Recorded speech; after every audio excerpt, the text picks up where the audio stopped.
अल्हम्दुलिल्लाहि रब्बिल आलमीन वस्सलातु वस्सलामु अला सय्यिदिल अंबिया'i वल मुरसलीन व अला आलिहि व असहाबिहि अजमाईन। अम्मा बाद वक़ाल अल्लाहु तआला फ़िल क़ुरआनिल मजीद फ़अऊज़ु बिल्लाहि मिनश शैतानिर रजीम बिस्मिल्लाहिर रहमानिर रहीम। क़ुल ला अस्अलुकुम अलैहि अजरन इल्लल मवद्दता फ़िल क़ुरबा आमन्तु बिल्लाहि सदक़ल्लाहुल अलियुल अज़ीम। वक़ाल अल्लाहु तआला फ़ी शानि हबीबिहिल करीम इन्नल्लाहा व मलाइकतहु युसल्लूना अलन नबिय्यि या अय्युहल्लज़ीना आमनू सल्लू अलैहि व सल्लिमू तस्लीमा। अल्लाहुम्मा सल्लि अला सय्यिदिना व मौलाना मुहम्मद मआदिनिल जूदि वल करम व अला आलिहि व बारिक व सल्लिम। सलातन व सलामन अलैका या रसूलल्लाह सल्लल्लाहु तआला अलैहि व आलिहि व सहबिहि व सल्लम। अम्मा बाद, हर तारीफ और बड़ाई सिर्फ अल्लाह ताला के लिए है जो सारे जहान का मालिक है, मुख्तार है और जो सारे जहान का पालनहार है। मैं इस बात की गवाही देता हूँ कि अल्लाह ताला के सिवा कोई इबादत के लायक नहीं, वो एक है, उसका कोई साथी और शरीक नहीं। और मैं इस बात की भी गवाही देता हूँ कि आप फिर हमारे प्यारे आका और मौला हुजूर कुर्नूर रहमते कौनैन हज़रत सैयदना मुहम्मद मुस्तफ़ा अहमद मुश्तबा सल्लल्लाहु ताला अलैहि व आलिहि व सहबिहि व सल्लम अल्लाह ताला के आखिरी रसूल और उसके बरगुज़ीदा बंदे हैं।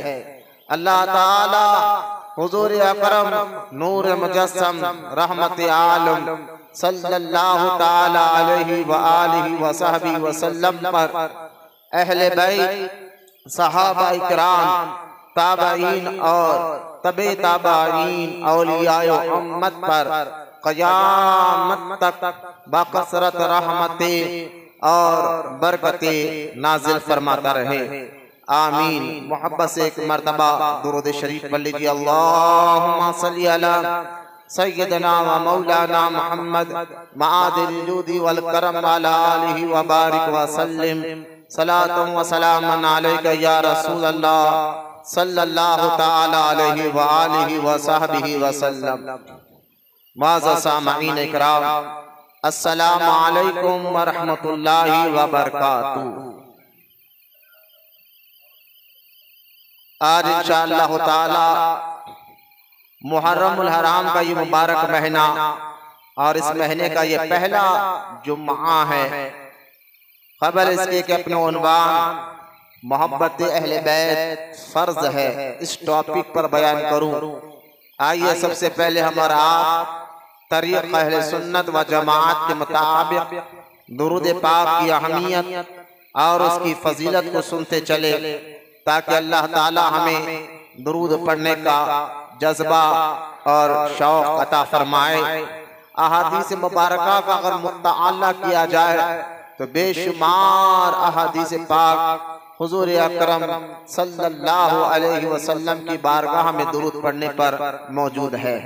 उन्हीं अहादीस में से एक हदीस पाक में आता है, सरकार मदीना राहते क़ल्ब सीना मुस्तफ़ा करीम सल्लल्लाहु अलैहि व आलिहि व सहबिहि व सल्लम ने इरशाद फरमाया, जब जुम्मा का दिन आ जाए तो आम दिनों से ज्यादा खास तौर पर जुम्मा का दिन मुझ पर कसरत से दुरूद पढ़ा करो।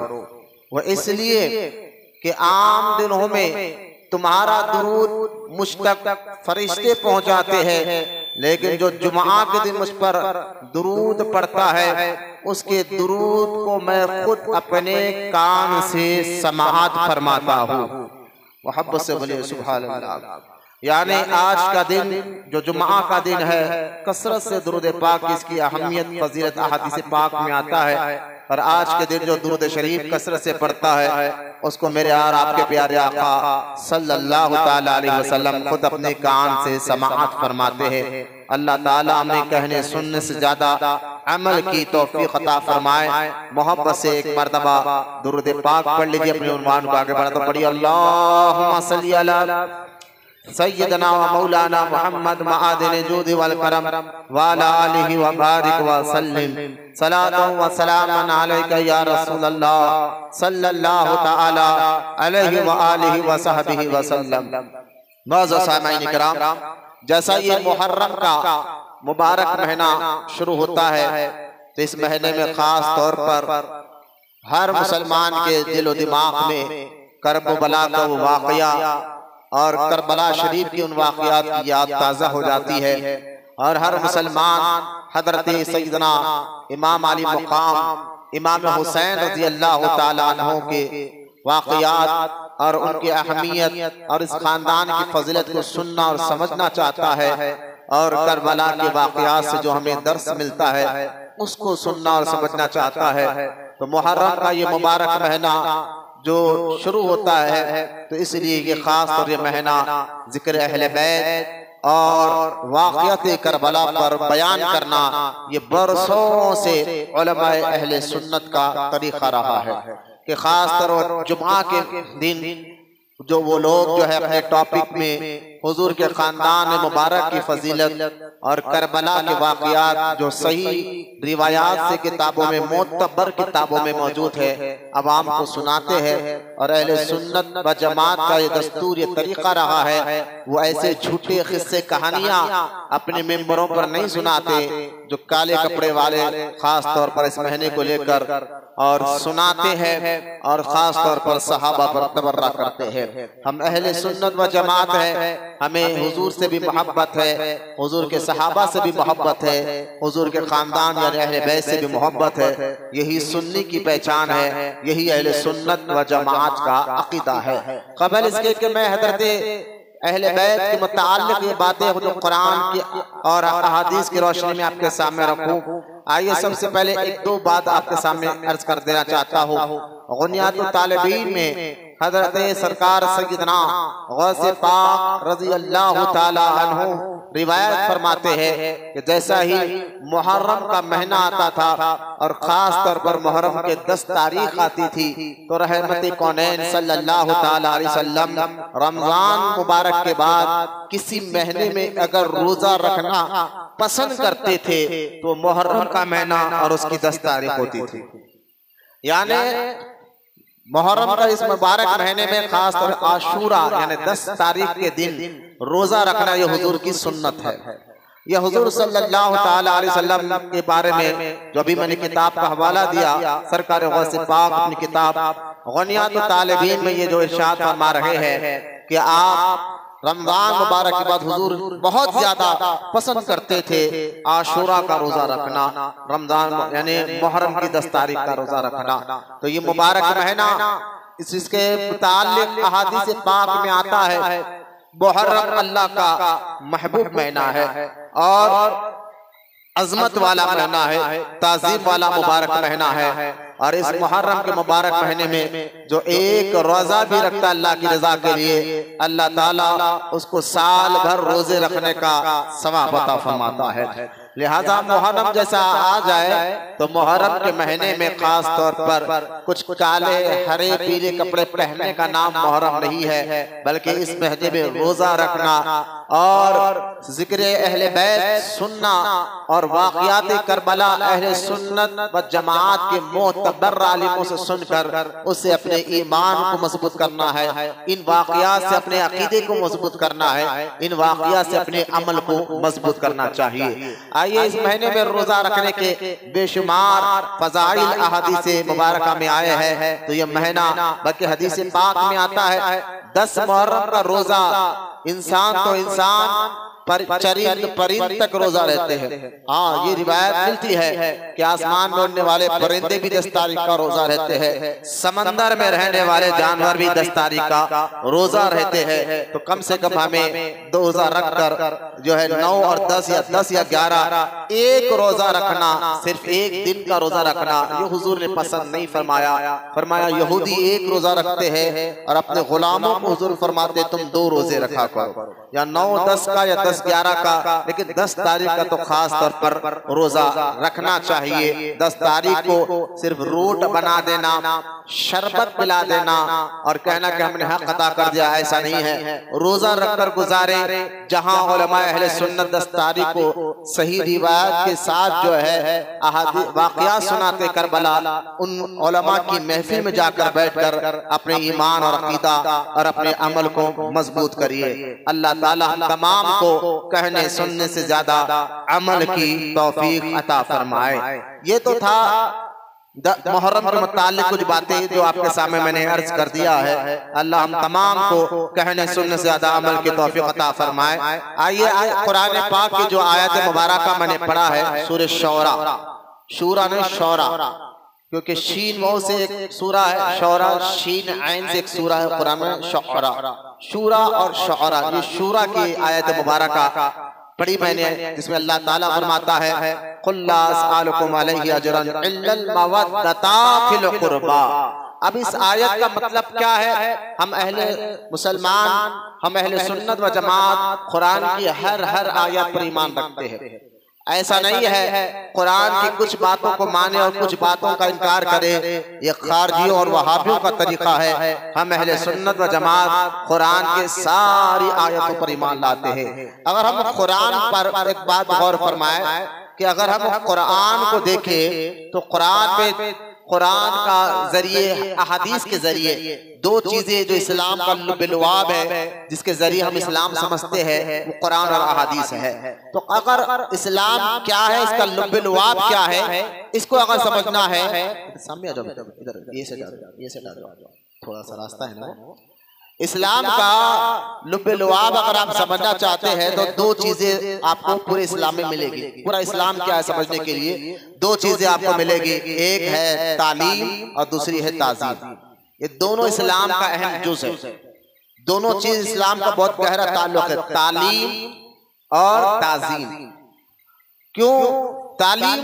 जैसा कि अल्लाह ने कुरान और अहादीस के जरिए अहकाम बताए, नमाज, रोजा, हज, ज़कात, माँ बाप की खिदमत, रिज़्क़ हलाल, ये सारी बातें तालीम में आती हैं, जिस पर हर मुसलमान जो अल्लाह पर यकीन रखता है वो तालीम पर भी अमल करता है। तो जहाँ कुरान पाक में तालीम का जिक्र है, वहीं कुरान पाक में अल्लाह ताला ने अपने महबूब बंदों की ताज़ीम का भी जिक्र फरमाया। जो आयत मैंने अभी पढ़ी है जिसमें अल्लाह ताला ने ताज़ीम का जिक्र फरमा, भी आगे बताऊंगा। और भी कुरान पाक में कई आयतें हैं जिसमें अल्लाह ताला ने वाज़ेह तौर पर सूरह आराफ में फरमाया है कि तुम मेरे हबीब की खूब ताज़ीम करो, इज्जत करो, अदब करो। लिहाजा तालीम का भी जिक्र कुरान में है, ताज़ीम का भी जिक्र कुरान में है। अगर कोई बंदा सिर्फ तालीम को ले ले, नमाज, रोजा, हज, ज़कात, माँ बाप की खिदमत, हलाल हराम, ये सारी बातों का ख्याल करे, लेकिन उसके दिल में ताज़ीम नहीं है, अल्लाह के नबियों से मोहब्बत नहीं है, अल्लाह के नेक बंदों की इज्जत नहीं है, यकीन जानिए सिर्फ तालीम पर अमल करने से इस्लाम का वो मुकम्मल अमल करने वाला नहीं बनेगा। सिर्फ तालीम को ले लेना और ताज़ीम को छोड़ देना ये वहाबियों का तरीका है, और तालीम और ताज़ीम दोनों को ले लेना ये सुन्नियों का तरीका है। जहां वो तालीम पे अमल करता है वो अल्लाह के नेक बंदों की इज्जत भी करता है, अल्लाह के नेक बंदों से मोहब्बत भी करता है। कौन है अल्लाह के नेक बंदे? तो कुरान में वाज़ेह तौर पर फरमाया सिरातल लज़ीना अनअमता अलैहिम, जिन पर अल्लाह का इनाम हुआ है ये अल्लाह के नेक बंदे हैं। अच्छा, इनमें कौन कौन आते हैं अल्लाह के नेक बंदों में? तो कुरान में एक और जगह अल्लाह ताला ने इरशाद फरमाया मिनन नबिय्यीना वस्सिद्दीकीना वश्शुहदाई वस्सालिहीन, अल्लाह के नेक बंदों में उसके नबी भी आते हैं और सिद्दीक भी आते हैं, शहीद भी आते हैं और सालेहीन भी आते हैं। देख लीजिए, मैं कुरान की आयतों से ही आपको बात समझा रहा हूँ कि कुरान में तालीम का जिक्र भी है, ताज़ीम का जिक्र भी है। तालीम और ताजीम दोनों को साथ साथ लेकर चलने वाला ही इस्लाम पर मुकम्मल अमल करने वाला होता है। और ऐसे ही बंदों को अल्लाह ताला अपने फजल और करम से जन्नत में दाखिल फरमाता है। सिर्फ तालीम को लेना, वहाबियों के पास तालीम बहुत मिलेगी, नमाज, रोजा, हज, ज़कात, जिक्र, तबलीग, आप देख ले बदअकीदा वहाबियों के पास ये सारी चीजें मिलेंगे। लेकिन जब बुजुर्गों की बात की जाए, गरीब नवाज की बात की जाए, गौसे पाक की बात की जाए, बंदा नवाज की बात की जाए, तो के चेहरे उतर जाते हैं, ये लाल पीले हो जाते हैं। कहते छोड़ो, सिर्फ नमाज पढ़ो, अहकाम पर अमल करो, तालीम पे अमल करो। मैंने कहा ये कुरान का खिलाफ भी है। सिर्फ कुरान में तालीम का जिक्र नहीं, तालीम और ताजीम दोनों का जिक्र कुरान पाक में मौजूद है। तो हमें तालीम भी चाहिए, ताजीम भी चाहिए। हमें ये दोनों को जो लेकर चलता है वही सच्चा मुसलमान है। और ऐसे ही लोगों के ईमान को अल्लाह ताला कबूल फरमाता है। मैं इसी टॉपिक पर तालीम और ताजीम कुरान की और भी आयतों के हवाले में देकर आपको बता सकता हूँ। ये मेरा सिर्फ दावा नहीं है, कुरान का लुब्बुल-लुआब है जो आसान लफ्जों में आपको समझा रहा हूँ। दीन यही है, इस्लाम यही है। और अल्लाह ऐसे ही लोगों के ईमान को पसंद फरमाता है जिसके दिल में तालीम भी हो और ताजीम भी हो, दोनों हो। और अहले सुन्नत व जमात ही में आपको दोनों चीजें मिलेंगी, तालीम और ताजीम। क्योंकि नमाज, रोजा, हज, ज़कात, इबादत, अहकाम पर अमल करना, इसके जरिए से बंदे की बख्शिश होती है। जो नेक अमल करता है अल्लाह उससे राजी हो जाता है, जो अच्छे अमल करता है अल्लाह उससे राजी हो जाता है। और नेक अमल बंदा, आप आए हैं नमाज के लिए, क्यों आए हैं? अल्लाह की रजा के लिए आए, अल्लाह को राजी करने के लिए आए हैं। मकसद क्या है आपका आने का? बोले अल्लाह राजी हो जाए, और राजी होकर जब मैं मरूं तो अल्लाह मेरी बख्शिश फरमा दे। तो यकीनन नेक अमल बख्शिश का जरिया है। अच्छे काम करना, नेक काम करना बख्शिश का जरिया है। तो वहीं पर अल्लाह के कुछ नेक ऐसे बंदे हैं, इनकी मोहब्बत भी बख्शिश का जरिया है। अल्लाह के नेक बंदों की मोहब्बत दिल में रखना, उनका अदब करना, उनकी ताज़ीम करना, ये कुरान और हदीस से साबित है। और इनके जरिए से अल्लाह बंदों के गुनाहों को माफ फरमा देता है और उनकी बख्शिश फरमा देता है। तो खैर, ये बात समझने के बाद थोड़ा सा हम आगे बढ़ते हैं। कुरान पाक की जो आयत मुबारका मैंने तिलावत का शर्फ हासिल किया है, इस आयत का शान नुज़ुल मुफस्सिरीन ये बयान करते हैं कि जब सहाबा इकराम ने जरा गौर से एक एक बात पर तवज्जो फरमाइए। मैं आपके सामने अहले बैत की मोहब्बत, जो मेरा दावा है, हुजूर के खानदान अलैहिस्सलातु वस्सलाम, हुजूर की अहले बैत से मोहब्बत करना इस्लाम में फर्ज है। जिस तरह हम नमाज पढ़ते हैं, नमाज 5 टाइम फर्ज है, ऐसा हुजूर की अहले बैत से मोहब्बत करना भी फर्ज है। और यहाँ एक और बात मैं बयान करने से पहले यह आयत मुबारक की तफसीर मैं आपके सामने रखना चाहता हूँ। मुफस्सिरीन कहते हैं, सहाबा इकराम ने, जरा गौर से सुने, कुरान की हर आयत जो उतरी है उसके पीछे कोई ना कोई रीजन जरूर है, वाकया वजह जरूर है। उस वजह को समझेंगे तो ये आयत आपको समझ में आती है। जब तक आप कुरान की आयत की वजह को नहीं समझेंगे, क्यों उतरी, अल्लाह ने ये बात क्यों कही, ये जब तक नहीं समझेंगे सिर्फ ज़ाहिरी तर्जुमा पढ़ने से कुरान आपको समझ में नहीं आएगा।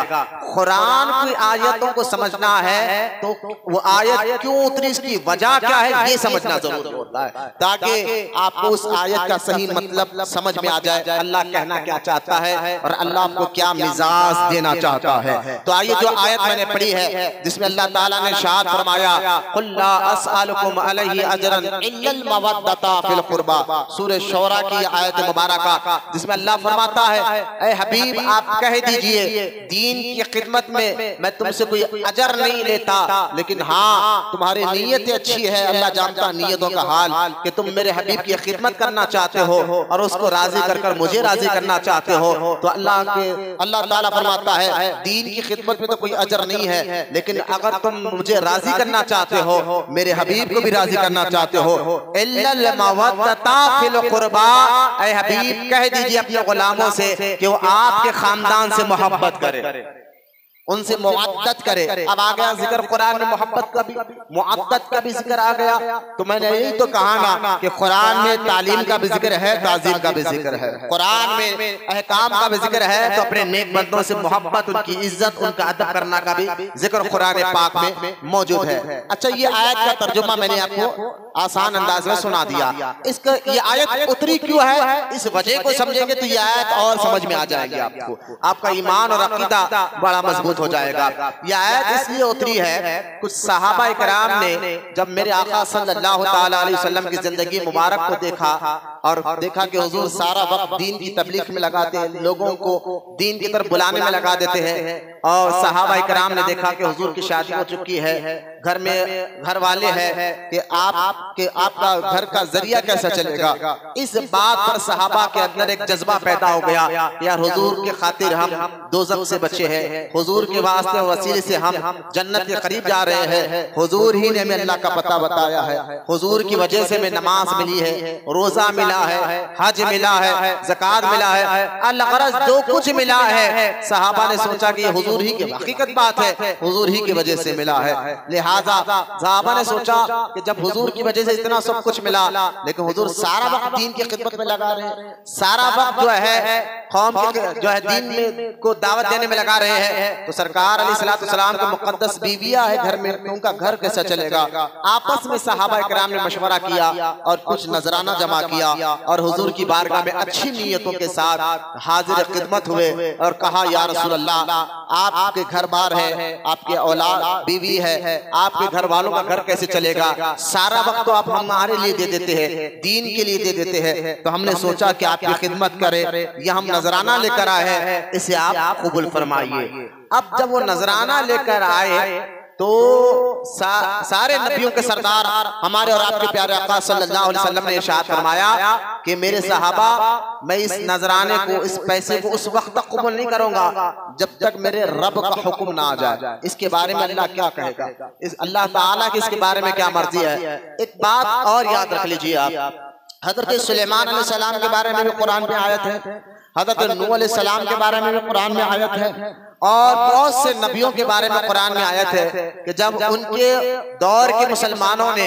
नबी की खिदमत करना चाहिए कि आपकी वजह से हम, जैसे कि नूह अलैहिस्सलाम की वजह से आपकी कौम जो आप पर ईमान लाई, अल्लाह पर नबियों पर ईमान लाई थी, उनकी कौम डूबने से बच गई, तूफान नूह खत्म हो गया, और जो नूह अलैहिस्सलाम की कश्ती में सवार हुआ, कुरान गवाह है, वही लोग जिंदा बचे, बाकी सब हलाक हो गए। तो उन जिंदा बचने वालों ने नूह अलैहिस्सलाम से भी कहा था, ऐ अल्लाह के नबी नूह अलैहिस्सलाम, आपकी वजह से हमें अल्लाह की पहचान हुई है, आपकी वजह से हमारी जान बच गई है, आप ये कुछ नजराना है, इसे कबूल फरमाइए। तो हजरत नूह अलैहिस्सलाम की बारगाह में जब नजराना पेश हुआ तो हजरत नूह अलैहिस्सलाम ने कहा, ठहर जाओ, मेरे रब का हुक्म क्या है पहले ये जानता हूं। तो कुरान में उस आयत आई है कि अल्लाह ताला ने नूह अलैहिस्सलाम से फरमाया, ऐ नूह, अपने कौम से कहो मैंने जो दीन की खिदमत की है इसके बदले मुझे कोई अजर नहीं चाहिए। नूह अलैहिस्सलाम ने कोई अजर नहीं लिया। सुलेमान अलैहिस्सलाम के लोगों ने कहा, ये हमारी खिदमत, आपने जो दीन की वजह, आपकी वजह से जो हमें दीन मिला है, ये हम आपकी खिदमत करना चाहते हैं, नजराना लीजिए। सुलेमान अलैहिस्सलाम को भी अल्लाह का हुक्म यही आया कि आप इनसे कोई अजर ना लें, उनसे कहे मैंने जो कुछ किया है अल्लाह की रिजा के लिए किया। हर नबी के बारे में कुरान में आयत है, लेकिन जब बारी आई आमिना के लाल की, हमारे आका सल्लल्लाहु अलैहि वसल्लम से भी लोगों ने कहा, सहाबा ने कहा, हुजूर ये कबूल फरमा लीजिए। तो अल्लाह के रसूल सल्लल्लाहु अलैहि वसल्लम ने फरमाया कि मेरे सहाबा, मुझे मेरे रब का हुक्म आने दो। तो अब देखिए कुरान का आयत नाज़िल हुई, अल्लाह ने फरमाया, कुल ला अस्अलुकुम अलैहि अजरन इल्लल मवद्दता, कुल्ला अस्अलुकुम अलैहि अजरा, अजरा, ए हबीब कह दीजिए अपने गुलामों से, जो दीन की खिदमत मैंने की है इसके बदले मुझे कोई अजर नहीं चाहिए, तुम्हारा पैसा, तुम्हारी दौलत, तुम्हारा नजराना नहीं चाहिए, मैंने जो कुछ किया अल्लाह के लिए किया। फिर सहाबा की नीयत अच्छी थी ना, वो हुजूर की खिदमत करना चाहते थे, वो जानते थे हुजूर राजी हो जाए तो अल्लाह भी राजी हो जाता है, हुजूर खुश हो जाए तो अल्लाह ताला भी राजी और खुश हो जाता है। उन्होंने फिर जब उनकी नीयत है अल्लाह ताला, लेकिन जाहिर और बातिन का जानने वाला अल्लाह ताला, नीयतों का हाल जानने वाला अल्लाह ताला है। तो अब गौर फरमाइए, अल्लाह ताला ने जब देखा कि मेरे सहाबा, मेरे हबीब के गुलामों की नीयत बड़ी अच्छी है, वो हुजूर की खिदमत करना चाहते हैं, तो अल्लाह ताला ने फरमाया, हबीब खुल्ला अस्अलुकुम अजरा, इनसे कह दो दीन की खिदमत के लिए कोई अजर नहीं चाहिए, लेकिन तुम्हारी सवाब तुम लेना चाहते हो, तुम्हारी नीयत है, लेकिन इल्लल मवद्दता फिल कुर्बा, अगर तुम चाहते हो कि अल्लाह राजी हो जाए तो हबीब कह दो कि आपके खानदान से मोहब्बत करे। बोले सुभान अल्लाह। अब ये आयत उतर गई कुरान पाक में सूरह शोरा में। इस आयत से पता चला हुजूर अकरम सल्लल्लाहु ताला अलैहि वसल्लम के खानदान से मोहब्बत करना हर मुसलमान पर फर्ज है।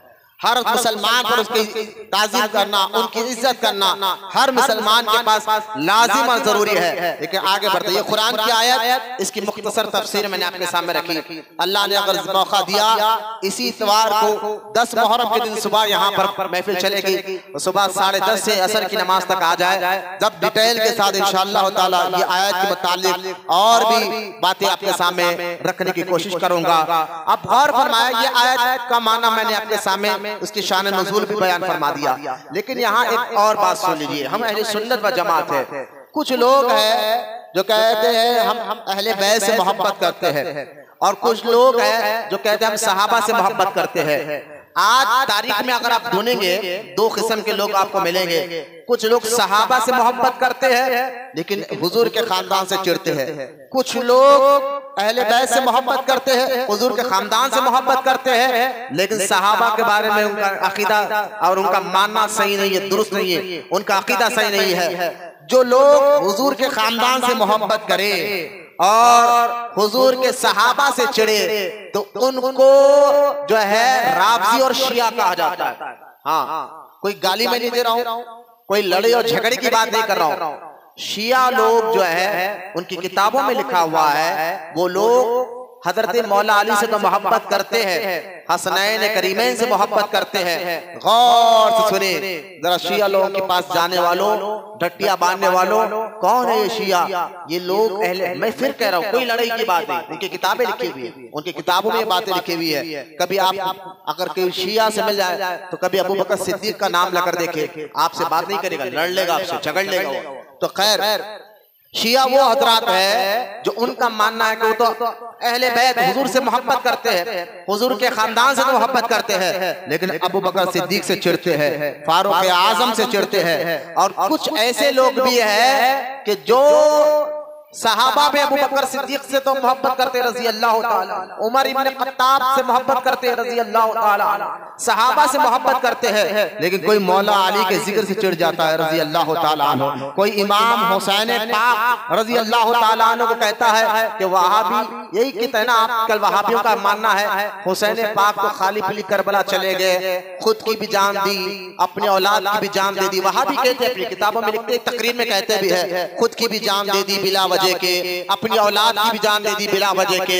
लिहाजा ये जो हुआ है, ऐसा हुआ है, वैसा हुआ है। करबला का वाकया कोई अहम वाकया नहीं है, दीन से इसका कोई रिलेटेड नहीं है, दीन से इसका कोई ताल्लुक नहीं है। जैसा मुहर्रम का महीना आता है, किसी वहाबी को अगर पूछे भाई आप करबला के बारे में कुछ बताइए, बोले छोड़ो जी वो बातें, वो कुर्सी की जंग थी, उन्होंने सियासी जंग चाहा, कुर्सी की जंग चाहा, और इमाम हुसैन पाक की जात पर हमला करते हुए उनके जिक्र को चिढ़ा और अहले बैत से चिढ़ा। तो याद रखे, जो सहाबा से मोहब्बत करे, हुजूर के खानदान से चिढ़े, उसको आज के दौर में खारजी और वहाबी कहा जाता है।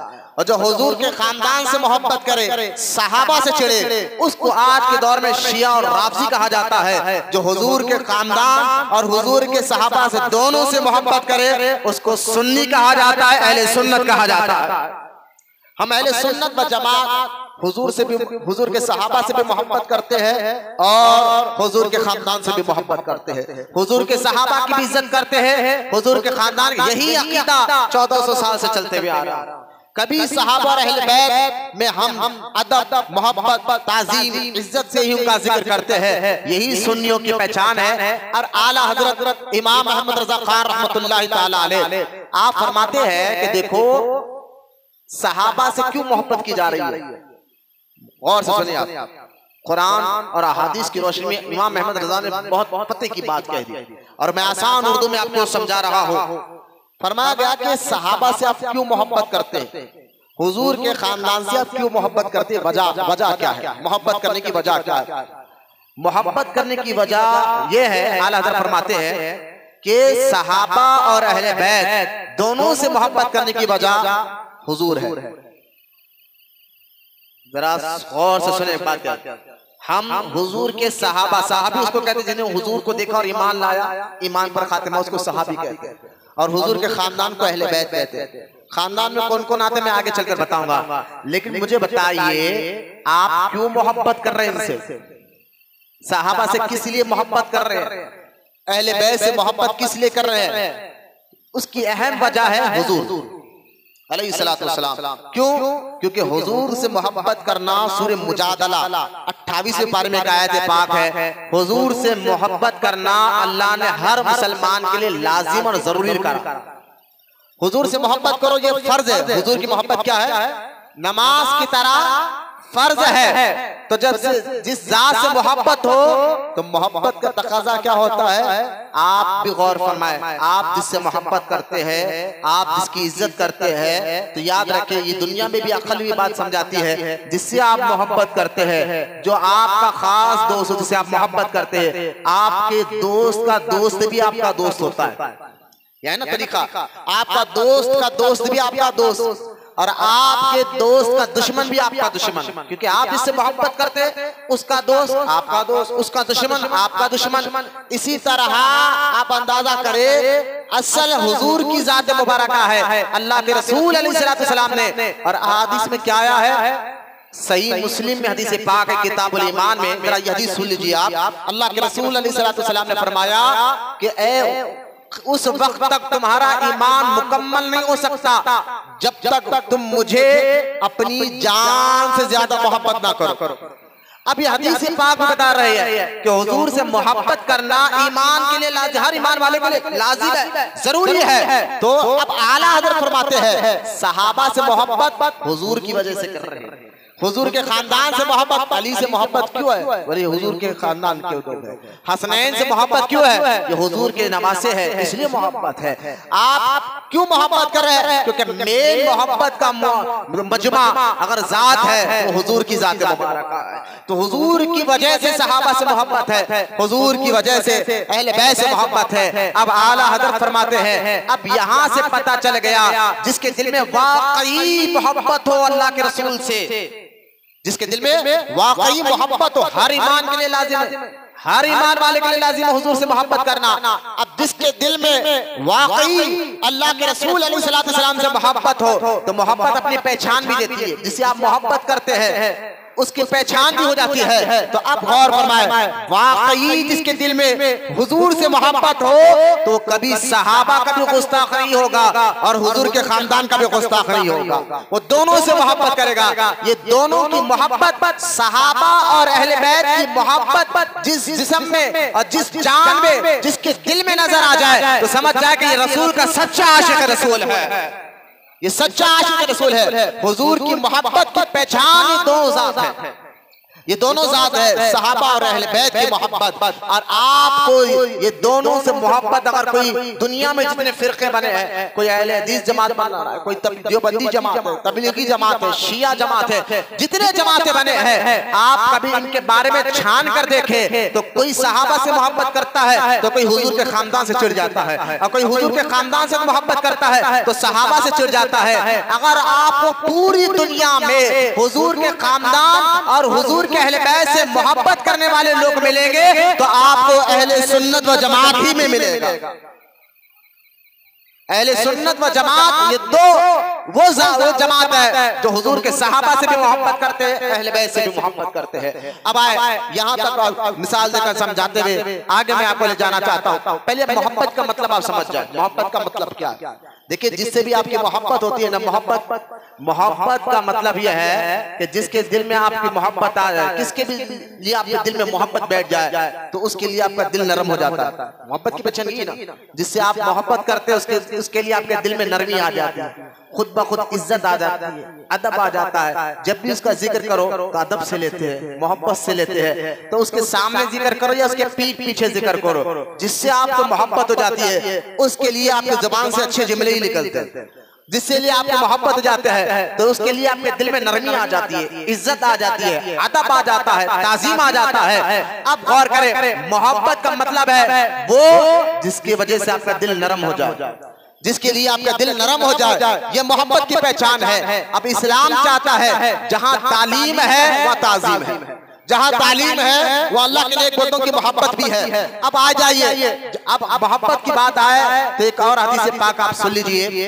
हदीस पाक है जामे तिरमिज़ी में, हदीस शरीफ है, गौर से सुनिए आप। तिरमिज़ी शरीफ में आपके सामने पढ़ रहा हो, सरकार मदीना सल्लल्लाहु तआला अलैहि वसल्लम हज़रत अनस बिन मालिक रज़ियल्लाहु तआला से रिवायत है, हुजूर सल्लल्लाहु तआला अलैहि वसल्लम ने फरमाया क़यामत के दिन, गौर से सुनिए आप हदीस पाक, क़यामत के दिन आदमी उसके साथ होगा जिससे वो मोहब्बत करता है दुनिया में। बोलिए सुभान अल्लाह। आदमी उसके साथ मोहब्बत होगा क़यामत के दिन जिससे वो दुनिया में जिससे मोहब्बत करता था, उसी के साथ वो क़यामत उठेगा। अब मुझे बताइए, ये हदीस पाक से पता ये चल रहा है कि दुनिया में वो जिससे मोहब्बत करता है, हुजूर फरमा रहे हैं क़यामत के दिन वो उसी के साथ अल्लाह उठाएगा। अब जिसके साथ आप उठेंगे क़यामत के दिन तो आप यकीन जाने वो उसी के साथ आप जन्नत या दोज़ख में जाएंगे। अब यहाँ ये हदीस पाक में जहाँ ये अहमियत बताई जा रही है कि जिससे तुम दुनिया में मोहब्बत करते हो क़यामत के दिन उसी के साथ उठाए जाएंगे, थोड़ा इस हदीस को जरा और गौर से समझिए आप। जो दुनिया में हीरों से, एक्टरों से मोहब्बत करते होंगे, जो लीडरों से मोहब्बत करते होंगे, तो अल्लाह अकबर, वो लोग क़यामत के दिन जो है हुजूर अलैहिस्सलाम के फरमान के मुताबिक वो हीरों के साथ उठेंगे, एक्टरों के साथ उठेंगे माज़अल्लाह। और जो लोग दुनिया में अल्लाह के नेक बंदों से मोहब्बत करते होंगे, गौसे आज़म से जिसको मोहब्बत होगी, गरीब नवाज से जिसको मोहब्बत होगी, सहाबा इकराम से जिसको मोहब्बत होगी, हुजूर के खानदान से जिसको मोहब्बत होगी, इस हदीस से पता चला हुजूर फरमाते हैं तुम दुनिया में जिससे मोहब्बत करते हो क़यामत के दिन अल्लाह ताला उसी के साथ उठाएगा।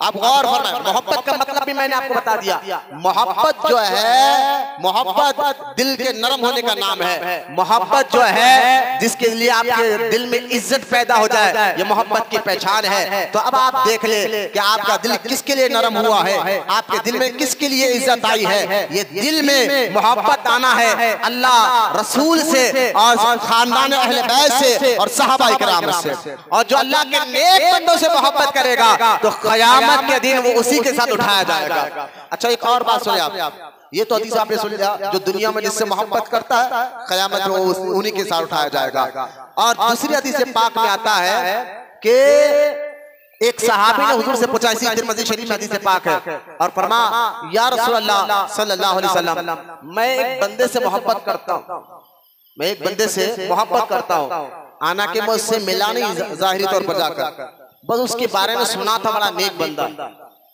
वो नेक बंदा है, सुना था, मुलाकात नहीं हुई, जाकर मिला नहीं, लेकिन मोहब्बत करता हूँ। और ये भी फरमाया मैंने सुना है कि या अल्लाह के रसूल जिससे मैं मोहब्बत करता हूँ तो दुनिया से चला गया, लेकिन सुना बड़ा नेक बंदा था, मोहब्बत करता हो। तो सरकार ने फरमाया जब क़यामत के दिन तुम अल्लाह की बारगाह में जाओगे ना तो अल्लाह ताला फरमाएगा वो बंदा कहाँ है जो दुनिया में अल्लाह के नेक बंदे से मोहब्बत करता था, आना कि मिला नहीं दुनिया में, मुलाकात नहीं हुई दुनिया में उससे, लेकिन मोहब्बत करता था। किस लिए मोहब्बत करता था? सुना कि वो अल्लाह का नेक बंदा है।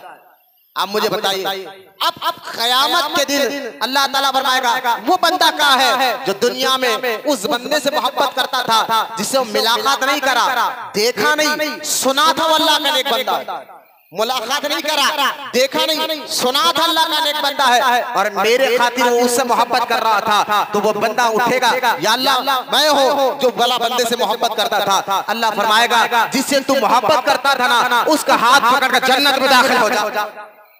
अब इस हदीस को ज़हन में रखते हुए अब आप मुझे बताइए, क्या हमने गरीब नवाज को ज़ाहिरी जिंदगी में देखा, या हमने गौसे आजम को देखा, या इमाम हसन को देखा, या इमाम हुसैन को देखा? देखा नहीं, सुना अल्लाह के नेक बंदे हैं, सुना कि अल्लाह बस हमें मोहब्बत है गौसे आजम से, हमें मोहब्बत है गरीब नवाज से, हमें मोहब्बत है सहाबा इकराम से, अहले बैत से। तो वो लोग कितने खुश नसीब है जो अल्लाह के लिए मोहब्बत करते हैं अल्लाह के नेक बंदों से। क़यामत के दिन अल्लाह ताला फरमाएगा इन्हीं के साथ तू जन्नत में दाखिल हो जा। तो मोहब्बत की फजीलत मैं आपको बता रहा हूँ, जिससे आप मोहब्बत करते हैं तो फिर अल्लाह ऐसा इनाम भी देता है जिससे आप मोहब्बत करते हैं। ये दो हदीसें। अब तीसरी हदीस आप सुन लीजिए, उसके बाद मैं बात आगे बढ़ाता हूँ। ये भी हदीस जामे तिरमिज़ी में है और इमाम तिरमिज़ी फरमाते हैं हाज़ा हदीसुन सहीहुन, ये हदीस बिल्कुल सही है। इमाम तिरमिज़ी आपको अगर इल्मी बात बताना होता मैं बताता। ये इमाम तिरमिज़ी वो बुजुर्ग है जो हजरत इमाम बुखारी के शागिर्द भी है और बहुत मोतबर किताब है तिरमिज़ी शरीफ, जो हदीस की किताबों तीसरे नंबर पर आती है। बुखारी शरीफ, मुस्लिम शरीफ, तिरमिज़ी शरीफ, ये तीसरे नंबर पर आती है। अब हदीस सुने, हज़रत अनस रज़ियल्लाहु ताला अन्हु से ही रिवायत है। हज़रत अनस फरमाते हैं एक शख्स, अब देखिए मोहब्बत अहले बैत मेरा टॉपिक है तो पहले मोहब्बत बता रहा हूँ। अल्लाह के नेक बंदों से मोहब्बत करने से फायदा क्या होता है दुनिया में भी और आखिरत में भी।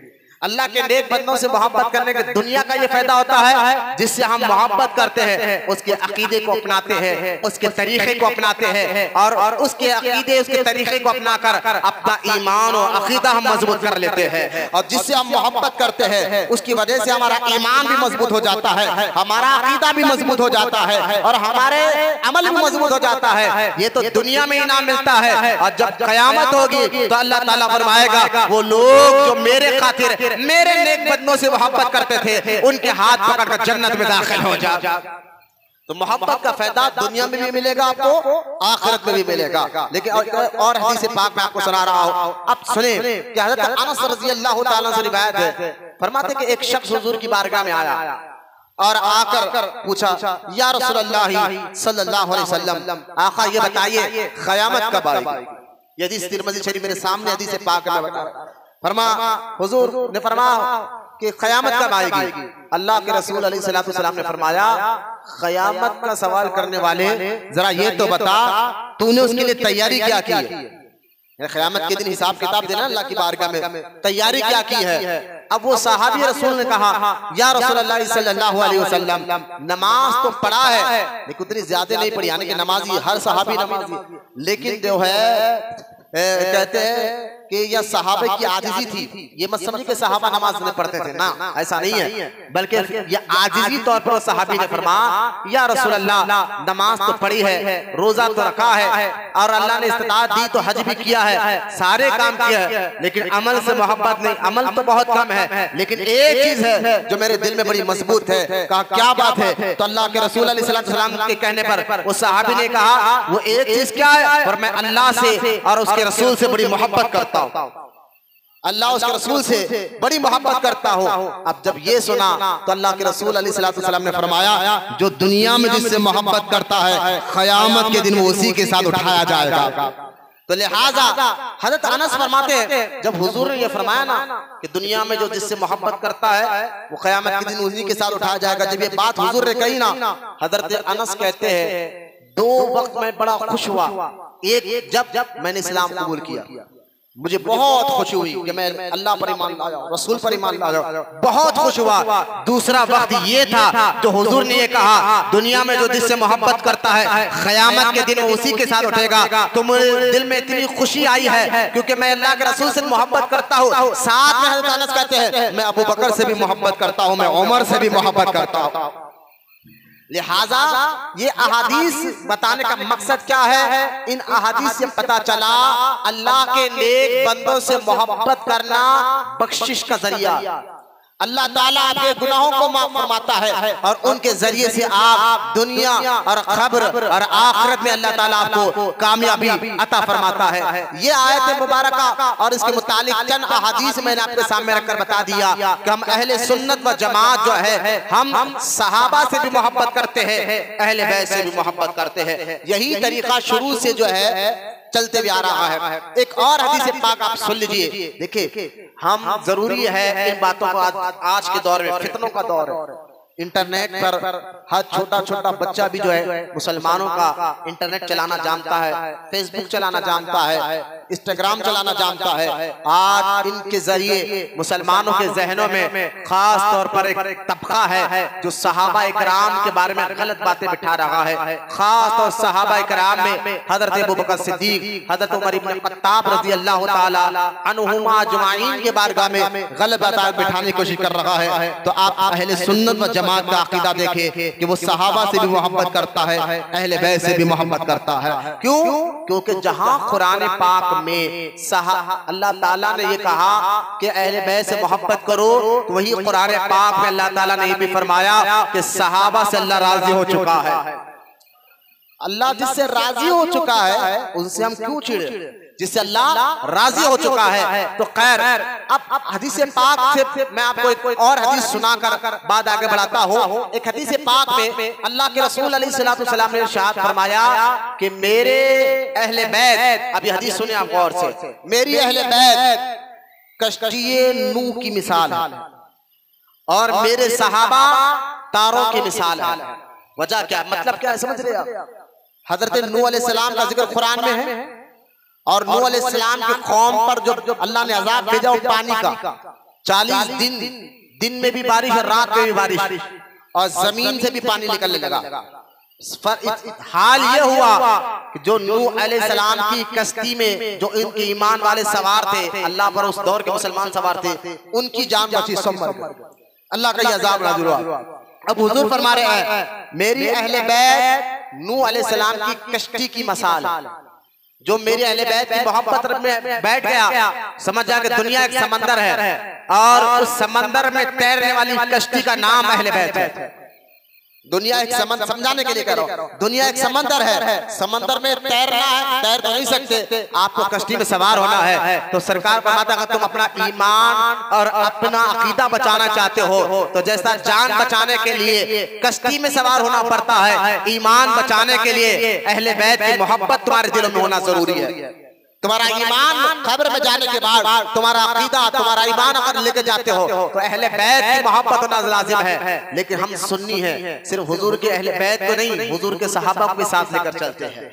हम दोनों की इज्जत करते हैं, हम दोनों का अदब करते हैं, हम दोनों से मोहब्बत करते हैं। तो मेरे आका ने फरमाया मेरी अहले बैत नूह अलैहिस्सलाम की कश्ती की मिसाल है और फरमाया मेरे सहाबा तारों के मानिंद है, तारों की माने मिसाल क्या प्यारी थी। नौजवान गौर से सुनिए, जरा गौर फरमाइए सहाबा का मुकाम क्या है। अगर एक बंदा कश्ती में बैठ जाए जान से तो बच जाएगा, यानी जान से तो बच जाएगा, लेकिन अगर तारों पर नजर ना रखे तो मंजिल तक नहीं पहुंचेगा।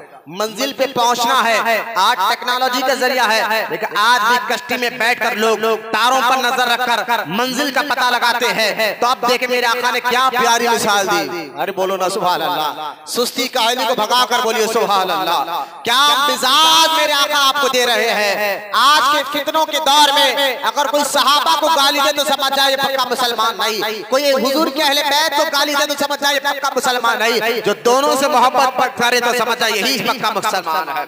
ये मिसाल दी सरकार ने फरमाया कि मेरे सहाबा, अगर मेरे खानदान कश्ती नूह की तरह है तो मेरे सहाबा चांद तारों की तरह है। जो तारों में पर नजर रखता है तो मंजिल पहुंच देता है। तो कश्ती में बैठने वालों को तारों पर नजर रखना पड़ता है और तारों पर नजर रखने वाला ही मंजिल तक पहुंच जाता है।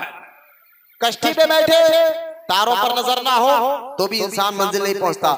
तारों पर नजर है, कश्ती में ना बैठे तो समझेगा हलाक हो जाएगा।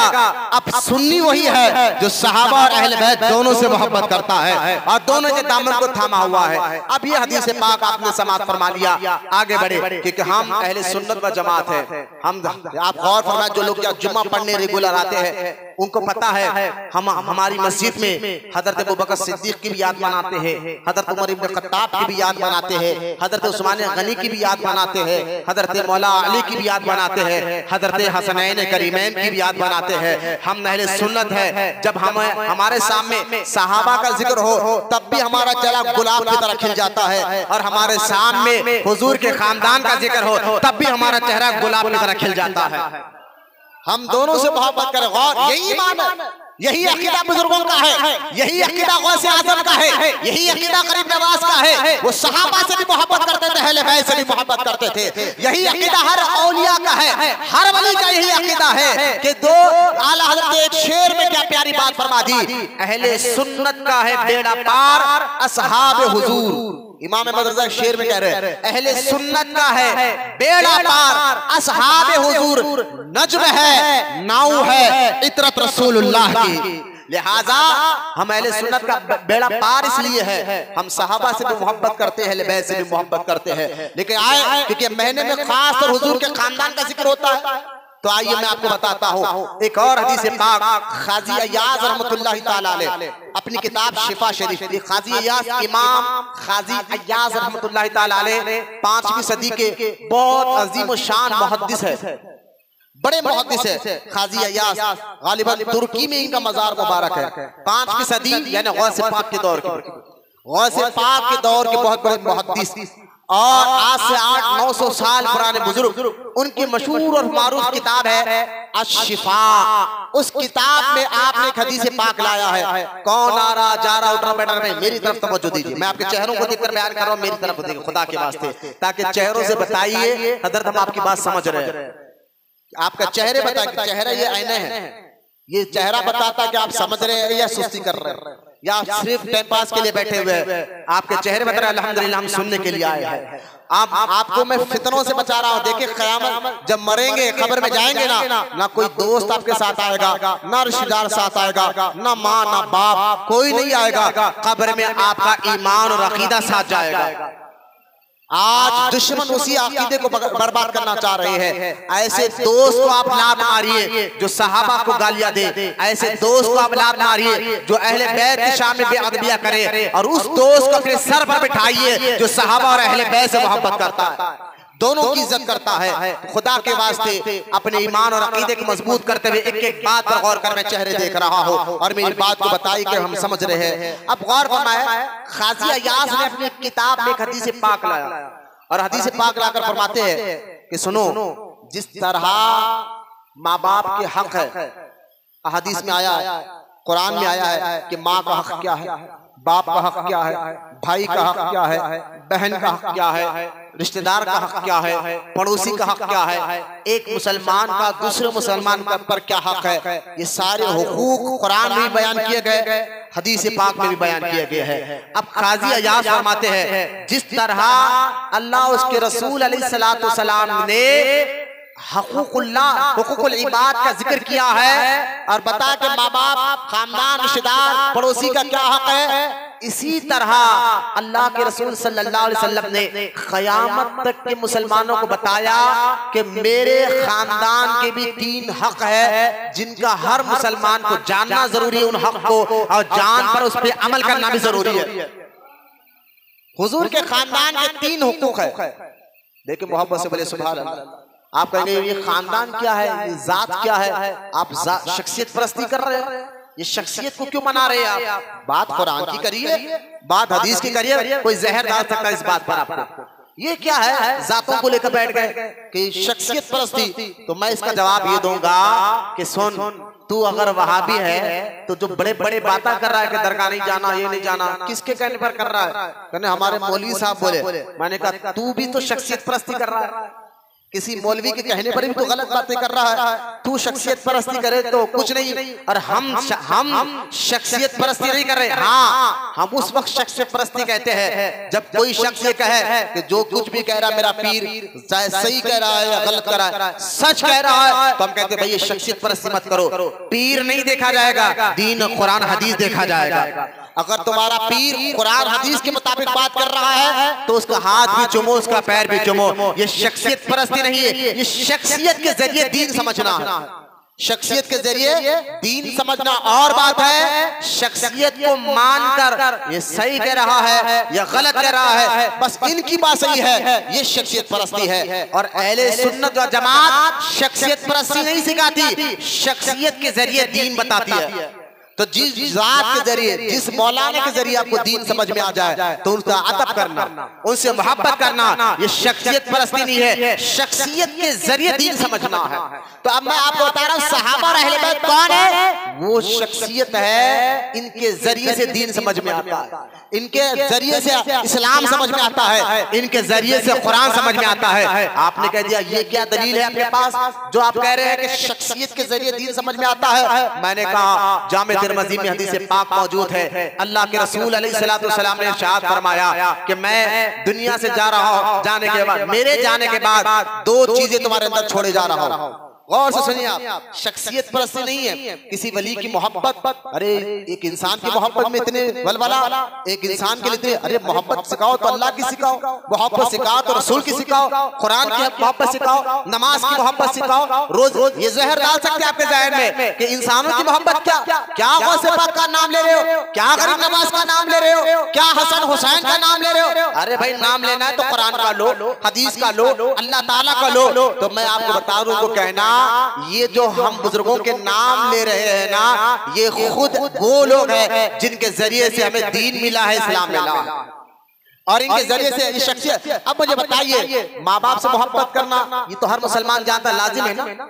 माँ से मोहब्बत करना, बाप से मोहब्बत करना, ये तो हर एक को मालूम है। माँ के कदमों के नीचे जन्नत है, ये हर मुसलमान जानता है। माँ बाप की रजा में अल्लाह की रजा है, माँ बाप की नाराजगी में अल्लाह की नाराजगी है। अब मुझे पूछिए वहाबियों को पकड़ के कि भाई माँ बाप तो इंसानी है ना, शख्सियत ही है ना, फिर उनकी मोहब्बत दीन कब से बन गई? उनसे मोहब्बत दीन कब से बन गया है? तुम कह रहे हो कि माँ बाप की मोहब्बत करो, माँ बाप की रजा में अल्लाह की रजा, माँ बाप नाराज तो अल्लाह ताला नाराज। अरे भाई, आप तब जाकर कोई नहीं कहता कि भाई कुरान की बात करो, हदीस की बात करो। माँ बाप भी एक इंसान है, इंसानों की मोहब्बत क्यों सिखा रहे हो? तो उसको कहना इंसान तो है, शख्सियत तो है, लेकिन वो शख्सियत है जिनके जरिए से अल्लाह राजी हो जाता है।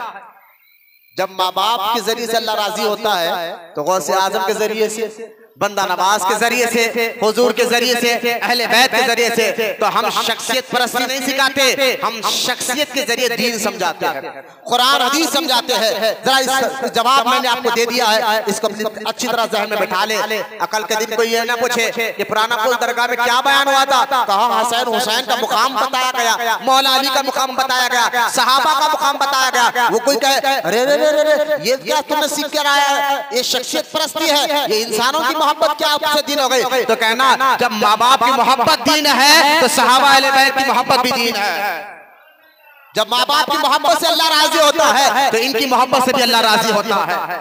लिहाजा गौर फरमाएं, शहद में जहर देने वाले लोग गली गली मिल जाएंगे आपको, मीठी मीठी बात। हम किसी को बुरा नहीं कहते, लेकिन सब कुछ बुरा बोल देते हैं। शहद में जहर दिया जा रहा है आपके ईमान को बर्बाद करने के लिए, आपके अकीदे को बर्बाद करने के लिए। इस्लाम जहां तालीम की बात करता है वहां ताजीम की भी बात करता है। दोनों का जिक्र कुरान में, तालीम और ताजीम। तो शख्सियत का जिक्र कुरान है भाई, कुरान ने इन शख्सियत से मोहब्बत करो। कुरान कह रहा है इल्लल मवद्दता फिल कुर्बा। इस आयत में अल्लाह ताला ये नहीं कह रहा कि नमाज से मोहब्बत करो, रोजे से मोहब्बत करो। हालांकि हम करते हैं, नमाज से मोहब्बत है, रोजे से मोहब्बत है, अहकाम नेकियों से मोहब्बत है, मैंने कहा। लेकिन यहाँ इल्लल मवद्दता फिल कुर्बा में नमाज रोजे का जिक्र नहीं, शख्सियत का जिक्र हो रहा है। और अल्लाह ताला मुसलमानों को कह रहा है मेरे हबीब के खानदान से मोहब्बत करो। तो जहां कुरान ये कहे मवद्दता फिल कुर्बा, वहीं पर कुरान ये भी कहता है रज़ियल्लाहु ताला अन्हु व रज़ू अन। ये सहाबा वो है जिनसे अल्लाह राजी हो चुका है। तो शख्सियत की मोहब्बत ईमान है, तो वो कौन है? वो सहाबा और अहले बैत है, वो बुजुर्गान दीन है, वो औलिया इकराम है। इनकी मोहब्बत भी ईमान है, इस्लाम है, दीन है। इनके जरिए से भी आपको इस्लाम और दीन समझ में आता है। जैसा कि आप देखे, मेरे आका ने फरमाया मेरे जाने के बाद तुम दो चीजों को मजबूती से पकड़ कर रहना, कभी गुमराह नहीं होगे, कभी गलत नहीं होगे, कभी भटकोगे नहीं। वो दो चीजों को तो मजबूती से पकड़ रहो। भाई एक बात याद रखे कि मैं अगर कोई शख्स है, मिसाल दे रहा हूं समझाने के लिए, अल्लाह आपके चेहरे को खिलाए और मेरी बात आपके अंदर से थकान खत्म हो जाए और मेरी बात को समझकर आपका ईमान अकीदा मजबूत हो जाए। आप गौर फरमाए कि अगर एक अमीर आदमी, मिसाल के तौर पर करोड़पति आदमी, बड़ी मेहनत मशक्कत कर बहुत बड़ी एक कंपनी चलाए और कंपनी चलाने के बाद वो कंपनी चलने लग जाए और उस कंपनी का जो भी प्रोडक्ट्स है पूरी दुनिया में मिलने बिकने लग जाए और पूरी दुनिया में उसके एक नहीं हजारों ब्रांच खुल जाए, तो उस कंपनी के मालिक को एक फिक्र खा जाती है जब तक मैं हूँ और मेरे पास इसका क्या होगा, ये कंपनी कैसा चलेगी। एक मिसाल समझाने के लिए कह रहा हूँ, ये आगे कैसे चलेगा। तो वो अपने फिक्र पैदा कर देता है कि आगे इसका कैसे होगा, इस कंपनी का कैसा होगा। बस इसी तरह मेरे आका सल्लल्लाहु ताला अलैहि वसल्लम के जरिए से दीन पूरी दुनिया में फैला। जब फैला तो सरकार के दिल में फिक्र पैदा हो गई, अब मैं तो दुनिया से जाऊंगा तो मेरे बाद दीन को कौन आगे मेरे आने वाले मुसलमानों को बताएंगे, कैसा फैलेगा, कैसा मालूम होगा। तो मेरे आका सल्लल्लाहु ताला अलैहि वसल्लम ने ऐलान फरमा दिया, मेरे गुलामों अब मेरे जाने के बाद तुम दो चीजों को पकड़ कर रहना, कभी गलत रास्ते पर नहीं जा सकोगे, कभी गुमराह नहीं हो सकोगे। लिहाजा वो दो चीजें क्या है? सहाबा ने पूछा हुजूर वो दो चीजें क्या है? फरमाया एक कुरान है, बोलो ना मोहब्बत से सुभान अल्लाह। कुरान को मजबूती से पकड़ कर रहना, मतलब क्या है?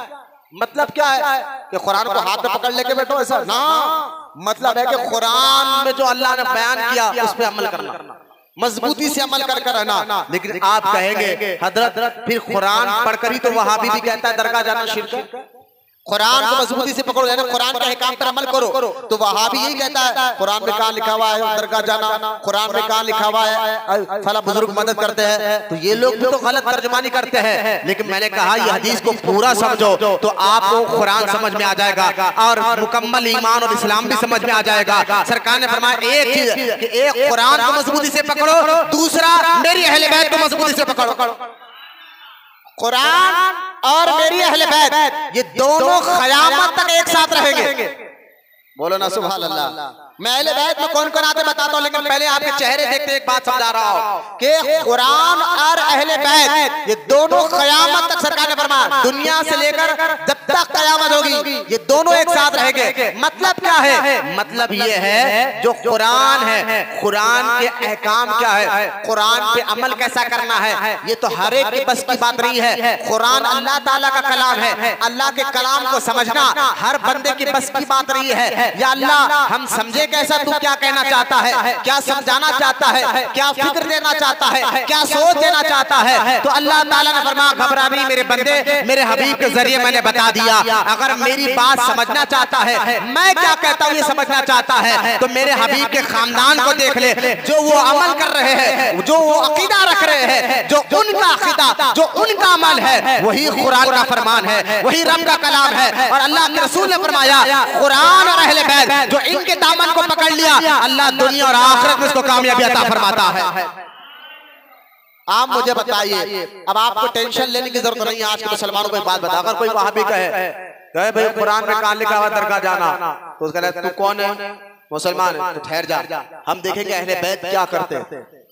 हुजूर के खानदान वाले दरगाह जाते या नहीं जाते? जाते। मैंने कहा मेरे आका ने ठप्पा लगा दिया कुरान और अहले बैत। बोलो ना सुभान अल्लाह। जो कुरान है उसका प्रैक्टिकल हुजूर के खानदान में मिलेगा, अमल कैसा करना है। कुरान का प्रैक्टिकल अहले बैत में मिलेगा, हुजूर के खानदान में मिलेगा। अब मुझे आप परेशान मत होइए कि कुरान, मुझे भाई बताइए कुरान अल्लाह का कलाम है लेकिन अहले बैत शख्सियत है। हम मुसलमान तालीम और ताजीम दोनों को लेते हैं, सिर्फ तालीम को लेकर शख्सियत को नहीं छोड़ते, तालीम भी लेते हैं, शख्सियत की जात को भी ले लेते हैं। क्यों कि अहले बैत कौन है? शख्सियत है। अगर कोई वहाबी आपके ज़हन में बात उठाए कि भाई शख्सियत परस्ती क्या है, ये इंसानों की बात मानो, शख्सियत की बात मानो, आप टेंशन मत ले, उसको कहना ये शख्सियत नहीं है, वो शख्सियत है जिनके जरिए में कुरान समझ में आता है और हदीस समझ में आती है। लिहाजा अहले बैत के भी हुकूक हुजूर ने बयान फरमाया और सरकार ने फरमाया जिस तरह तुम्हारे माँ बाप के हक है, रिश्तेदारों के हक है, पड़ोसियों के हक है, इसी तरह हुजूर के खानदान के भी हुकूक है। हर मुसलमान को उन हक को जानना, उस पर अमल करना लाजिम और जरूरी है। कुरान कह रहे हैं उनसे मोहब्बत करो। अब आप सवाल करेंगे मौलाना वो क्या हक है? माँ बाप का हक हम जानते हैं कि माँ बाप के सामने ऊंची आवाज से बात नहीं करना, माँ बाप का हक हम जानते हैं कि माँ बाप की इज्जत करना, माँ बाप का हक हम जानते हैं कि उनकी खिदमत करना, हर अच्छे काम में उनकी खिदमत करना, माँ बाप का हक जानते हैं उनको कभी तकलीफ नहीं देना, पड़ोसी का हक हम जानते हैं कि सरकार ने फरमाया बेहतरीन मुसलमान वो है जिसका पड़ोसी उसके शर से महफूज रहे, पड़ोसी को तकलीफ नहीं देना, ये एक पड़ोसी का हक है, ये तो हम जानते हैं। लेकिन हुजूर के खानदान का हक क्या है, उनके हुकूक क्या है? अब मेरे आका सल्लल्लाहु अलैहि वसल्लम ने फरमाया मेरे खानदान के 3 हक है। हाय हाय बोलो सुभान अल्लाह। चेहरे बताइए मोहब्बत से बोलिए सुभान अल्लाह। हाय हाय जुबान से और एक मर्तबा बोलिए सुभान अल्लाह। मेरे खानदान के 3 हक है। एक फरमाया पहला हक मारिफत अहले बैत, फरमाया दूसरा कहा मोहब्बत अहले बैत, फरमाया तीसरा फरमाया विलायत अहले बैत। ये 3 हक है और सरकार फरमाते हैं जो मेरी अहले बैत के 3 हक को अदा करे, जो ये तीन हक मेरा गुलाम मेरा उम्मती ये तीनों हक अदा करे तो अल्लाह ताला उसको पुल सिरात पर से भी आसानी से गुजारेगा, क़यामत के दिन हिसाब किताब भी आसानी से लेगा, और रहा जन्नत में अल्लाह ताला अपने हबीब के पड़ोस में जगह अता फरमाएगा। अरे मोहब्बत से बोलिए सुभान अल्लाह। अब गौर फरमाए, अरे यजीदियों किस जात को तुमने शहीद किया करबला में, वो जात ऐसी जात है जिनकी मोहब्बत मुसलमान पर फर्ज थी नमाज की तरह। खैर अब गौर फरमाइए, अब आप समझ गए होंगे मारिफत अहले बैत मतलब क्या है। देखिए मारिफत कहते हैं पहचानना। मारिफत का मतलब क्या है, सब मिलकर क्या है, किसी को पहचानना। पहचानने के बाद ही मोहब्बत होती है। किसी को आप पहले पहचानते हैं बाद में मोहब्बत करते हैं। पहले मोहब्बत नहीं होती है, पहले पहचान होती है। क्या भाई किसी का तारुफ होता है ना, किसी के बारे में मालूम होता है भाई फला बंदा नेक है, नमाजी है, परहेजगार है, तो ये क्या है, पहचान रहे आप, मारिफत हासिल करे। जब वाकई मालूम हो गया कि वाकई वो बंदा ऐसा है, फिर मोहब्बत भी होती है, उसका अदब भी होता है। तो मोहब्बत पहले नहीं होती है, पहचान पहले होती है। मोहब्बत पहले नहीं होती है, मारिफत पहले होती है। हुजूर फरमा रहे कि मेरी अहले बैत को पहचानो, मेरे खानदान को पहचानो। तो या रसूलल्लाह कैसे पहचाने, तो पहले कुरान में कह दिया इल्लल मवद्दता फिल कुर्बा, उनसे पहचान कर उनसे मोहब्बत करो। मारिफत अहले बैत क्या है, तो उनकी पहचान करना लाजिम है। पहचान कैसा करे, तो पहचान कब होगी, जब आपको उनके बारे में मालूम होगा वो कौन है, उनका मुकाम क्या है, उनका मर्तबा क्या है। ये पहचान का पहला जरिया। अब आए पहचान कैसे होगी, तो जामे तिरमिज़ी की हदीस है। अब हदीस को सिर्फ पहचान बता रहा हूँ, हुजूर के खानदान की पहचान बता रहा हूँ, ताकि आपका ईमान और अकीदा भी मजबूत हो। और ये सुन्नी बताइए ऐसा खुलकर, जहाँ सुन्नी अपना सीना तान कर खुलकर सहाबा का जिक्र करता है, तो वहाँ हुजूर के खानदान का भी जिक्र करता है। ना हमें सहाबा के जिक्र से चिढ़ है, ना हुजूर के खानदान के जिक्र से चिढ़ है, क्योंकि हमें दोनों से मोहब्बत है, हमारे हाथ में दोनों का दामन है। हम ना शिया के जैसा है, ना वहाबियों के जैसा है, हम अहले सुन्नत व जमात है, दोनों से मोहब्बत करते हैं, दोनों का अदब करते हैं। अच्छा, हुजूर की पहचान के लिए मेरे पास एक किताब में जो मौलाना इलियास कादरी साहब दावत इस्लामी के बानी, उन्होंने लिखा है। इस किताब में 40 हदीसें मैंने जमा की। कितने, हुजूर के खानदान की मोहब्बत, पहचान क्या है, उनका मुकाम क्या है, उनका मर्तबा क्या है, क्या अल्लाह ने उनको मुकाम दिया, रसूल ने कैसा मुकाम दिया। तो ये पहचान पहले होगी, मोहब्बत बाद में होगी। अरे भाई ऐसे लोग हैं, मोहब्बत हो गई। अरे ये लोग ऐसे हैं, इज्जत हो गई। तो लिहाजा पहले पहचान है। अब गौर फरमाइए, यहाँ मेरे पास एक नहीं 40 हदीसें हैं। अब मैं 40 के 40 हदीसें सुनाऊंगा तो वक्त बहुत ज्यादा हो जाएगा, लेकिन मैं आपको 3-4 हदीसें सुनाता हूँ, ताकि यहाँ बैठने वालों को हुजूर के खानदान की पहचान हो जाए कि उनका मुकाम और मर्तबा अल्लाह और उसके रसूल की नजर में कैसा है। आइए पहले हदीस सुने, पहचान मारिफत अहले बैत। ये हक अदा कर रहे हैं आप लोग, ये हक है आप पर, हुजूर के खानदान का हक है आप पर, मारिफत अहले बैत। तो पहली पहचान क्या है, हदीस पाक जामे तिरमिज़ी में आता है, अल्लाह के रसूल। अब गौर से सुने, कौन आ रहा जा रहा नहीं, चेहरे देख रहा हो, बड़ी मोहब्बत से, बड़ी मेहनत से मैंने बातें जमा की है। खुदा की बात से इत्मीनान के साथ बैठकर इन बातों को समाप्त फरमाए। फरमाते अल्लाह के रसूल सल्लल्लाहु अलैहि वसल्लम ने, अल्लाह से मोहब्बत करो। गौर से सुनिए आप, अल्लाह के रसूल क्या, अल्लाह से मोहब्बत करो इसलिए कि अल्लाह तुम्हें रिस्क देता है, अल्लाह तुम्हें नेमतें देता है। बोलिए ना सुभान अल्लाह। अरे जिनके दिल में अल्लाह से मोहब्बत है, बोलिए मोहब्बत से सुभान अल्लाह। सुभान अल्लाह का मतलब है हम अल्लाह की तारीफ कर रहे हैं। हदीस में आता जो एक बार सुभान अल्लाह कहता है, अल्लाह ताला जन्नत में उसके नाम का एक दरख्त लगा देता है। आप जितनी बार सुभान अल्लाह कहेंगे इंशाअल्लाह उतने दरख्त आपके जन्नत में आपके नाम के लग रहे हैं इंशाअल्लाह। आप गौर फरमाएं, हुजूर क्या कह रहे हैं, अल्लाह से मोहब्बत करो वो इसलिए कि अल्लाह ताला तुम्हें रिस्क देता है, नेमतें अता फरमाता है। हो गया। अब सरकार आगे फरमाते हैं कि मुझसे मोहब्बत करो वो इसलिए कि मैं अल्लाह का रसूल हूं। अब गौर फरमाइए, हर बंदा चाहता है अल्लाह राजी हो जाए, लेकिन अल्लाह तक पहुंचने का जरिया क्या है?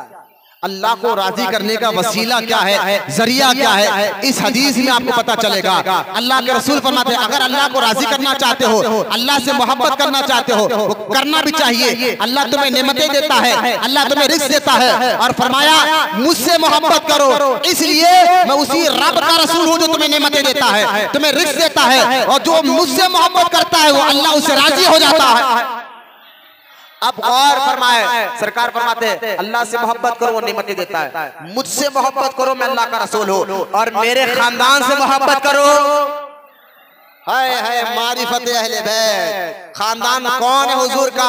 वो कौन है हुजूर का खानदान? वो लोग हैं जिनके जरिए से आप रसूल तक और रसूल के जरिए से खुदा तक पहुंचने वाले हैं। आप गौर फरमाए, सरकार फरमाते मेरी अहले बैत से मोहब्बत करो इसलिए कि वो मेरा खानदान है। अल्लाह से मोहब्बत करो इसलिए वो नेमतें देता है, मुझसे मोहब्बत करो इसलिए कि मैं अल्लाह का रसूल हूँ, और मेरे खानदान से मोहब्बत करो इसलिए वो मेरे घर वाले हैं, वो मेरे घर वाले हैं। इसके पता चला हुजूर के खानदान की मोहब्बत जरिया है हुजूर तक जाने का। हुजूर के खानदान की मोहब्बत जरिया है हुजूर तक जाने का, और हुजूर की मोहब्बत जरिया है अल्लाह को राजी करने का। बहुत एक आसान सी सीढ़ी मैंने आपको बता दिया। इस हदीस से जो तिरमिज़ी शरीफ में सही हदीस है, ये एक हदीस है। दूसरी हदीस से मेरे आका फरमाते हैं तमाम क़यामत तक के मुसलमानों को कान खोलकर यह हदीस सुनना है और अमल करना है इंशाअल्लाह। मारिफत अहले बैत। सरकार फरमाते हैं पहचानो मेरे खानदान को। अब सरकार फरमाते हैं अलैहि सलाम, हुजूर फरमा रहे हैं अपने बच्चों को तुम 3 चीज की तालीम दो। कितने चीज की? हर मुसलमान को जो अल्लाह पर यकीन रखने वाले, रसूल पर यकीन रखने वाले और क़यामत के दिन पर यकीन रखने वाले, इस्लाम से मोहब्बत करने वाले कान खोलकर सुने। मेरे आका रहमत कौनैन सल्लल्लाहु अलैहि वसल्लम फरमाते हैं हर मुसलमान अपने बच्चों को 3 चीज की तालीम दे, क्योंकि बच्चा स्कूल में बाद में सीखता है, घर में पहले सीखता है। याद रखिए आप, बच्चे जो है घर के माँ बड़ों के हालात को देखकर आदतें सीखते हैं, उनके माँ बाप को नजर रखते हैं। वो नमाजी मदरसे में जाके नहीं बनते, पहले घर में देखते हैं बाप कैसा अमल करता है, माँ कैसे अमल करते हैं, बड़ा भाई कैसे अमल करता है। इसलिए बच्चों के सामने कम से कम मैं अक्सर बात कहता हूँ कि मदरसे में बच्चा नहीं सुधरता, स्कूल में तालीम हासिल नहीं करता, पहले घर की अपनी तरबियत होती है। जब बच्चा घर में सीखता है तो जो बच्चा घर में सीखता है फिर मदरसे का भी माहौल उसको अच्छा लगता है, स्कूल का भी माहौल उसको अच्छा लगता है। आप सारे बुजुर्गान दिन की जिंदगियों को पढ़ ले, चाहे गौसे पाक की जिंदगी हो, ख्वाजा गरीब नवाज की जिंदगी हो, इनको ने सबसे पहले घर में सीखा है कि दीन क्या है। आज हमारे पास घर में ये माहौल खत्म हो गया ना, तो बच्चे या रोडी बन रहे, या सूदखोर बन रहे, या तो शराबी बन रहे, या तो जुवाड़ी बन रहे, या तो पहलवानों के साथ बैठने वाले बन रहे, या तो सूदखोरों के साथ बैठने वाले बन रहे। ना उनको कुरान से मोहब्बत रही, ना उनको दीन से मोहब्बत रही। उनके पास तो एक्टिंग इतनी भरी हुई है कि फिल्म देखकर बड़े बड़े हीरो परेशान हो जाते हैं। यार आज के बच्चों को क्या हो गया है, हमसे ज्यादा एक्टिंग तो ये कर बता रहे हैं। फेसबुक देख ले, रील देख ले, बनाने का जज्बा देख ले, शौक देख ले। अरे ये एक्टिंग के अंदर आ कहां से रही है? नहीं, माहौल है। अरे माहौल का असर बाद में होता है, घर का असर पहले होता है। ये मिजाज समझिए बात को आप। बच्चा पहले घर में सीखता है, दोस्तों में बाद में जाता है, घर में सीखता है, बाहर बाद में सीखता है। घर का माहौल पहले ठीक होना चाहिए। और बुजुर्गान दीन को आप देख ले, जितने औलिया किराम जो घरों में पैदा होते थे उनका घर का माहौल दीन का माहौल था। देखो मैं उठने बैठने वालों को बार बार नको जो सिराज तो नको बोलो, बाहर टहलो बोलो। आज होटलों में बैठने वक्त है, चबूतरों में बैठने वक्त है, मस्जिद में बैठो तो क्या है अल्लाह बेहतर जानता है, क्योंकि ये मस्जिद के लिए वक्त होता है, ये भी जगह मस्जिद के लिए आ गई है इंशाअल्लाह। अब गौर फरमाइए तो सरकार ने क्या फरमाया अलैहि सलाम कि बच्चा पहले घर से सीखता ना। सरकार ने फरमाया अपने बच्चों को 3 चीज की तालीम दो। पहला अपनी नबी से मोहब्बत, बोला मोहब्बत से सुभान अल्लाह, क्या अपने नबी से मोहब्बत। हाँ, नबी से मोहब्बत कैसी करना है?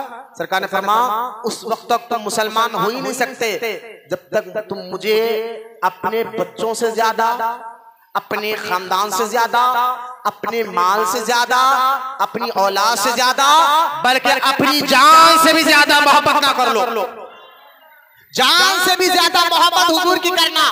अब सरकार क्या कह रहे हैं अलैहि सलाम, अपने बच्चों को 3 चीज की तालीम दो। पहला मेरी मोहब्बत। कहाँ बेटा हुजूर नहीं तो कुछ नहीं, जो हुजूर का नहीं वो हमारा नहीं। बोलो ना सुभान अल्लाह। भाई दुनिया की जिंदगी क्या है, चंद लम्हों की है।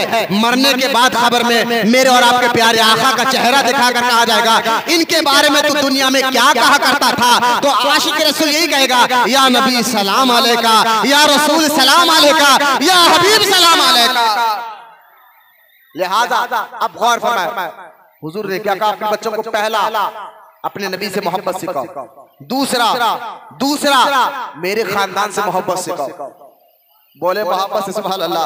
दूसरा मेरे खानदान से मोहब्बत सिखाओ। तीसरे बार बोलना अब कुरान की तिलावत सिखाओ।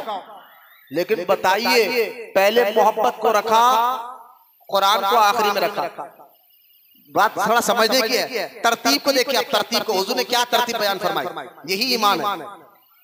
एक बंदा मोहब्बत नहीं है अल्लाह रसूल से, कुरान पढ़ लगा है, हदीस पढ़ लगा है, दिल में मोहब्बत नहीं, तो उसका ईमान अल्लाह के बारगाह में कबूल नहीं।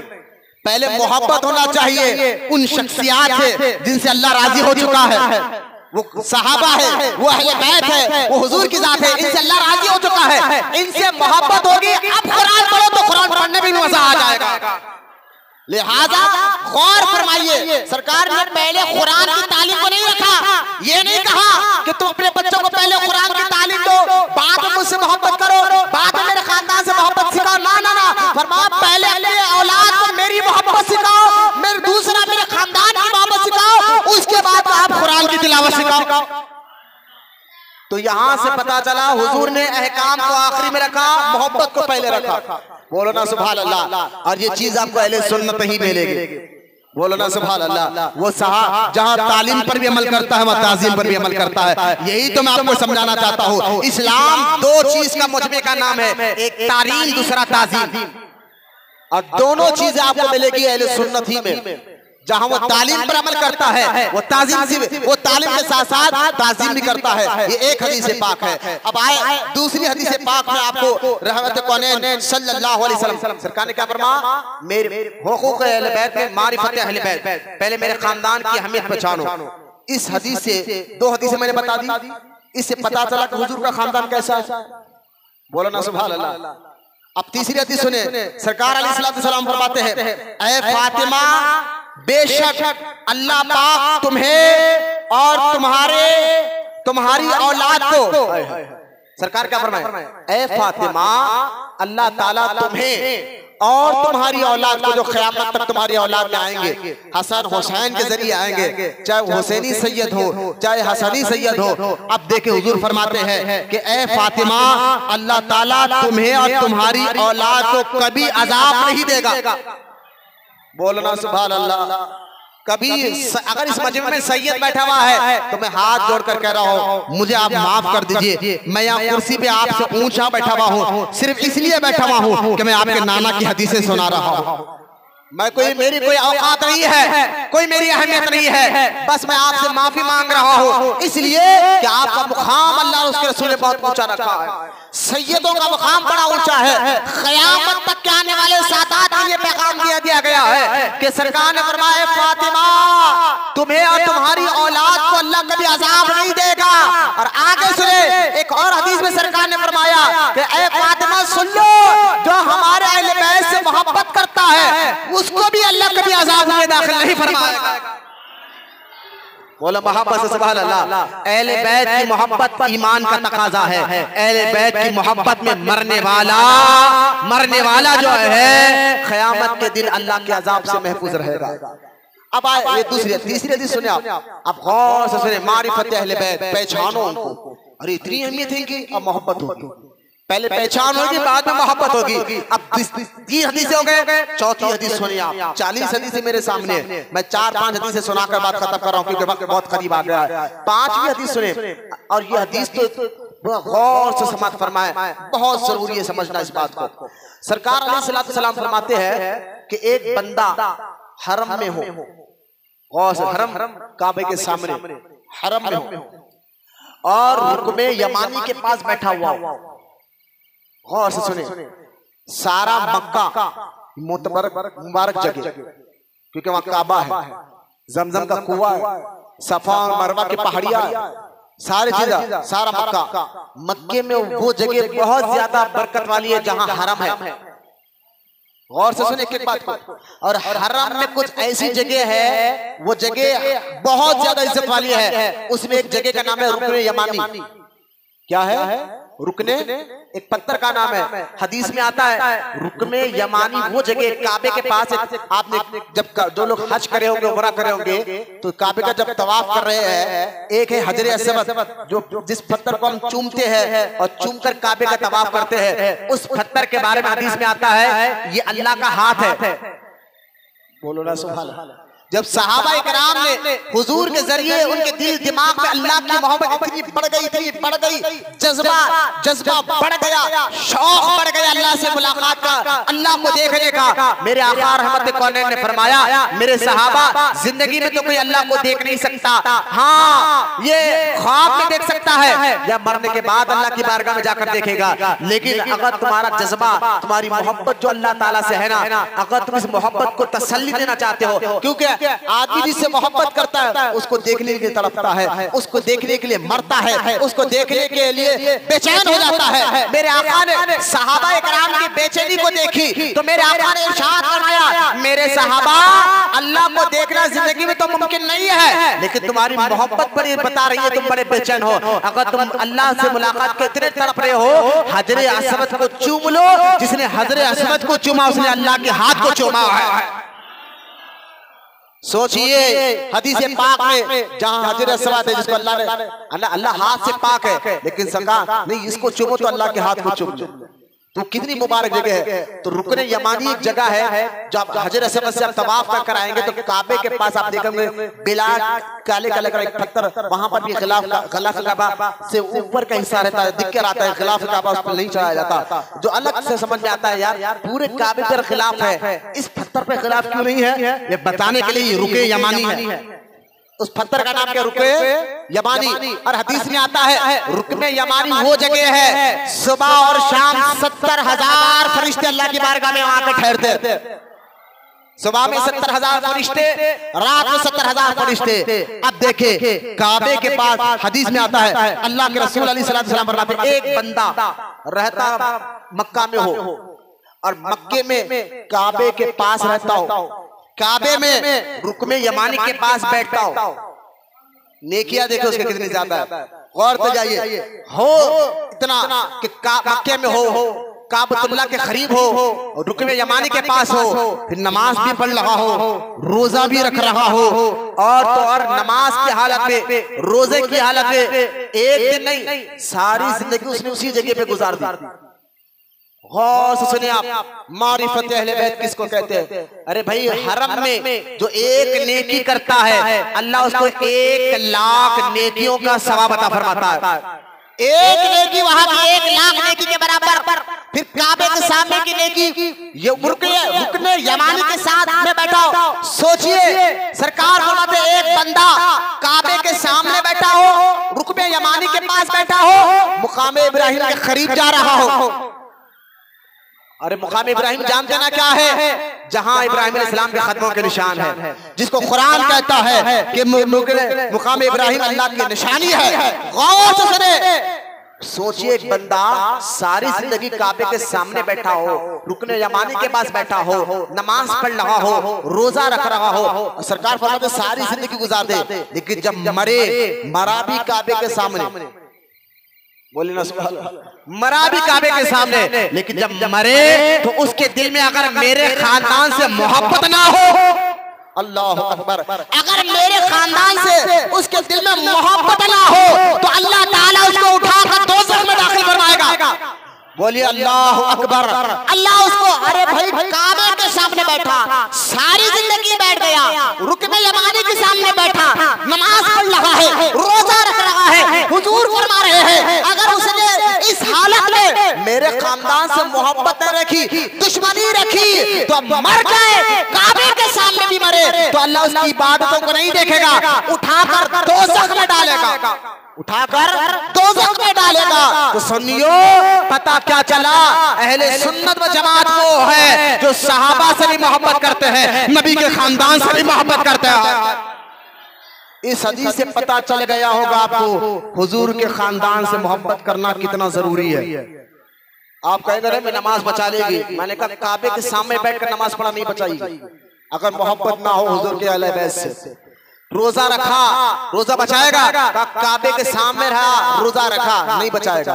अगर हुजूर के खानदान से मोहब्बत ना हो तो इस हदीस से हुजूर के खानदान की अहमियत आपको समझ में आ जाएगा, सादात की अहमियत आपको समझ में आ जाएगा, सैयदों की अहमियत आपको समझ में आ जाएगा। इससे आप अंदाजा करें जब अहले बैत का ये मुकाम है तो अहले बैत के जो सरदार है, सैयदों के जो बड़े सरदार है वो मौला अली है, फातिमा खातून जन्नत है, उनके दोनों शहजादे हसन और हुसैन है। तो हुसैन को मारने वाला, हुसैन को कत्ल करने वाला वो यजीद कैसे जन्नत में दाखिल होगा? आज मुहर्रम के महीने में यजीद को जन्नती को माज़अल्लाह बनाने के लिए पूरी एड़ी चोटी का जोर लगाया जा रहा है।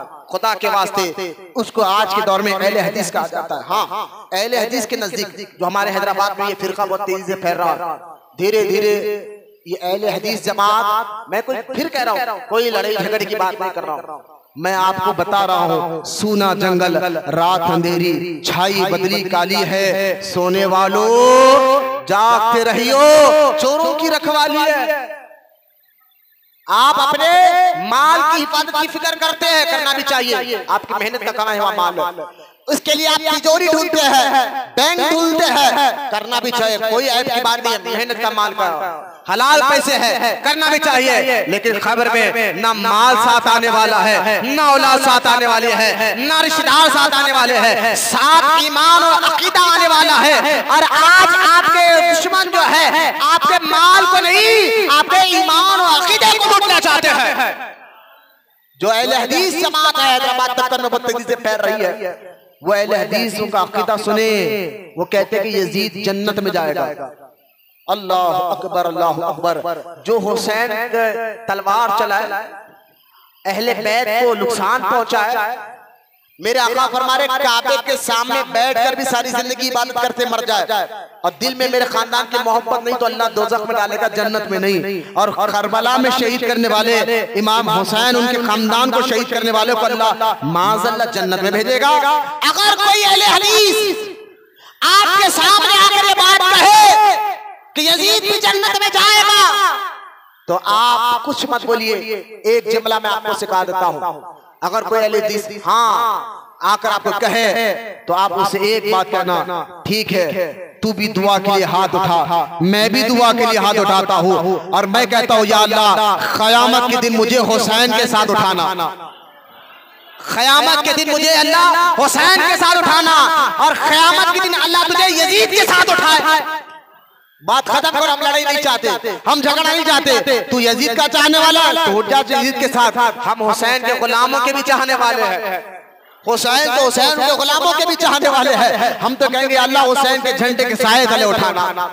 लिहाजा अंदाजा करें, इन हदीसों से पता चला हुजूर के खानदान की अहमियत क्या है। इससे पता चला मारिफत अहले बैत, बोलना सुभान अल्लाह, मारिफत अहले बैत समझ में आ गई। अब आ जाए, अब मैं आपको दूसरा पार्ट समझाता हूं, 5 मिनट रह गए हैं, वो है मोहब्बत अहले बैत। मारिफत हो गई तो मोहब्बत होती है, बोलना सुभान अल्लाह। आप गौर करें, सबसे ज्यादा मारिफत हुजूर के खानदान की किसको थी जानते हैं? किसको थी? सहाबा को थी। साहब अपनी आंखों से देख भी रहे थे, सुन भी रहे थे अपने कानों से कि हसनैन का मुकाम क्या है, हुसैन का मुकाम क्या है, अली का मर्तबा क्या है, उनके खानदान की अजमत क्या है। ये जिन्होंने अपनी आंखों से देखा और सुना वो सहाबा, आओ मैं आपको बताता हूं कि आज अहले सुन्नत व जमात कहती है सहाबा हुजूर के खानदान से मोहब्बत करते थे, हुजूर का खानदान सहाबा से मोहब्बत करता था। बोले मोहब्बत से सुभान अल्लाह। आप देखे, पहले हदीस सुना रहा हो, बुखारी शरीफ में है, हजरत सैयदना अबू बकर सिद्दीक रजी अल्लाह तआला है। सुनिए मेरी तरफ, बोले सुभान अल्लाह। कौन आ रहा जा रहा उस पर देखिए। 5 मिनट रह गए, मेरी बातों पर गौर फरमाए। अहले सुन्नत व जमात दोनों को लेकर चलता, हम कहते हैं मोहब्बत अहले बैत, ये भी हक जानना है। सुनिए, हजरत अबू बकर सिद्दीक रजी अल्लाह तआला अन्हु नमाज जुम्मा पढ़ाकर मस्जिद से बाहर आए, ये कब की बात है? जब हुजूर दुनिया से तशरीफ लेकर गए, हजरत अबू बकर सिद्दीक खलीफा बने हुए हैं, अमीरुल मोमिनीन बने हुए हैं। हजरत अबू बकर सिद्दीक जब बाहर आए तो आपने देखा इमाम हसन जो है छोटे बच्चों के साथ खेल रहे हैं। बोलो मोहब्बत से सुभान अल्लाह। अबू बकर सिद्दीक जो नबियों के बाद सबसे अफजल जात का नाम अबू बकर सिद्दीक है, जो खलीफातुल मुस्लिमीन अमीरुल मोमिनीन है। अबू बकर तो वो है जिसके पीछे अली नमाज़ पढ़ रहे हैं। अब गौर फरमाए, हजरत अबू बकर सिद्दीक ने इमाम हसन को जब देखा ना बच्चों के साथ कर रहे, करीब गए, नीचे झुका, गौर से सुनिए बुखारी शरीफ में, नीचे झुका और हसन को उठाकर अपने खांधे पर बिठा लिया। जानते थे ना मोहब्बत अहले बैत क्या है। हुजूर से मोहब्बत थी तो हुजूर के खानदान से मोहब्बत कैसी होगी, हुजूर के बच्चों से मोहब्बत कैसी होगी। अरे हुजूर इतना चाहते थे। हजरत उसामा इब्ने ज़ैद फरमाते हैं, हजरत सैयदना उसामा फरमाते, रात का वक्त था, हरम में ठंड बहुत थी, मदीना मुनव्वरा में ठंड का वो दौर था, मौसम था। आज भी देखे ठंड के मौसम में आज भी हरम में कितनी सख्ती की ठंड होती है, बहुत ज्यादा ठंड होती है। हजरत उसामा कहते हैं रात का वक्त था, ठंड का मौसम था और आधी रात का वक्त मुझे कुछ काम याद आ गया, मैं हुजूर के घर पर गया। कौन है उसामा? बड़ी मोहब्बत करते थे हुजूर उसामा से। उसामा को हुजूर अलैहिस्सलाम बड़ी मोहब्बत करते। मैं वक्त नहीं है मैं बताता कि उसामा के बारे में हुजूर ने क्या कहा। आधी रात दरवाजा खटखटाया, हजरत उसामा कहते हैं हुजूर एक चादर ओढ़े हुए बाहर आए, सर्दी का वक्त था ना, चादर ओढ़े हुए बाहर आए। हजरत उसामा कहते हैं मैं हुजूर से बात कर रहा था, बात करते करते मेरी नजर हुजूर के चादर पर गई तो मैंने गौर किया चादर के अंदर कोई चीज है ना भाई। अगर मैं एक चादर ओढ़ कर आऊं और कुछ चीज उभरी से नजर आए तो आप समझेंगे मौलाना ये चादर के अंदर कुछ चीज ऊंची ऊंची नजर आ रही है, क्या है अंदर? हजरत उसामा कहते हैं मैं गौर कर रहा था चादर के अंदर कोई है और उस गौर को मैंने किया। जब मेरी बात मुकम्मल हो गई मैंने कहा या रसूलल्लाह आपके चादर के अंदर क्या है? कुछ चीज उभरी उभरी नजर आ रही है। सरकार ने चादर हटाई। हजरत उसामा कहते हैं एक तरफ हसन थे तो दूसरी तरफ हुसैन थे। बोलर मोहब्बत से ज़बान जरा उस कैफियत को जरा समझिए, आप उस कैफियत को समझिए। हसन यहाँ बैठे हुए हैं हुजूर के इस कमर पे, हुसैन यहाँ बैठे हुए हैं और एक हाथ ऐसा वो सीना हुजूर का जिसके बारे में कुरान कहते हैं अलम नशरह लक सदरक, हबीब तेरे सीने को हमने खोल दिया है। उस सीने पर हसन हुसैन का हाथ है। आप देखें, लेकिन ताज्जुब की बात यह है उस वक्त हसन और हुसैन की उम्र बामुश्किल 2 साल थी, 2-2.5 साल के बच्चे दोनों चादर के अंदर है, मचल नहीं रहे। अरे जो बच्चों को गोद में उठाते हैं ना, जरा समझिए, बच्चे गोद में उठाओ तो बेचैनी जरा थोड़ी बहुत तो हिलता करता। उसामा कहते मैं जितनी देर बात कर रहा हूँ उबरी चीज में कोई हिलना महसूस नहीं हुआ। अरे बोलो ना सुभान अल्लाह। वो ना तड़प महसूस हुई ना हिलना महसूस हुआ, दोनों ऐसा है सीने को हाथ लगाए गोया इशारे में आने वाले मुसलमानों को बता रहे हैं आज हम नाना के सीने को चिपटे हैं, इसी तरह नाना के दीन को भी जिंदा रखकर बताएंगे। नाना के दीन जब पर कोई हमला करेगा हम अपने नाना के सीने के आगे ठहर कर बताएंगे। बताया है, बोलो ना सुभान अल्लाह। चादर हटाई, हसन और हुसैन दोनों थे। सरकार ने फरमाया उसामा ये मेरे बेटे हैं, मोहब्बत देखे ना बोलो सुभान अल्लाह। ये मेरे बेटी फातिमा के बेटे हैं, नहीं कहते हैं ये मेरे बेटे हैं और सुनो उसामा मैं इससे बड़ी मोहब्बत करता हूँ, मैं इनसे बड़ी मोहब्बत करता हूँ। और हजरत उसामा कहते हैं उसी ने हुजूर ने फरमाया अल्लाह हसन हुसैन से मैं बहुत मोहब्बत करता हूँ, तू भी मोहब्बत कर या अल्लाह तू भी मोहब्बत कर और अल्लाह उससे भी मोहब्बत कर जो मेरे हसन और हुसैन से मोहब्बत करते हैं। ये सहाबा जानते थे ये घराना कैसा है, बोलो ना सुभान अल्लाह। हजरत अबू बकर सिद्दीक जो है गए हसन को खांधे पे उठाया, बोलो ना सुभान अल्लाह। क्यों ना उठाते, सिद्दीक अकबर जानते थे क्या इनका मुकाम मर्तबा है। पहले पहचान होती है, जब पहचान हो जाती है तो बंदे के दिल में मोहब्बत खुद ब खुद आ जाती है। सहाबाए किराम, अब अबू बकर सिद्दीक खड़े, एक बार खुतबा दे रहे अबू बकर सिद्दीक मिंबर पे खड़े, इमाम हसन आ गए मस्जिद में, क्योंकि हुजूर जब दुनिया से गए ना, हसन और हुसैन की उम्र 5 या 6 साल की थी। आए लड़के और अबू बकर सिद्दीक को हाथ पकड़ कर कहा, ये हमारे नाना का मेंबर है, तुम क्यों खड़े? बोला सुभान अल्लाह।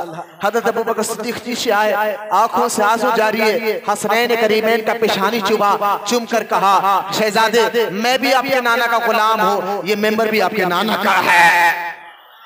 ये है अबू बकर सिद्दीक की मोहब्बत खानदान अहले बैत से। यहाँ तक कि अबू बकर सिद्दीक फरमाते हैं, मुझे अपनी जान से ज्यादा हुजूर से मोहब्बत है, और अपने खानदान से ज्यादा हुजूर के खानदान से मोहब्बत है, अपनी औलाद से ज्यादा हुजूर की औलाद से मोहब्बत है।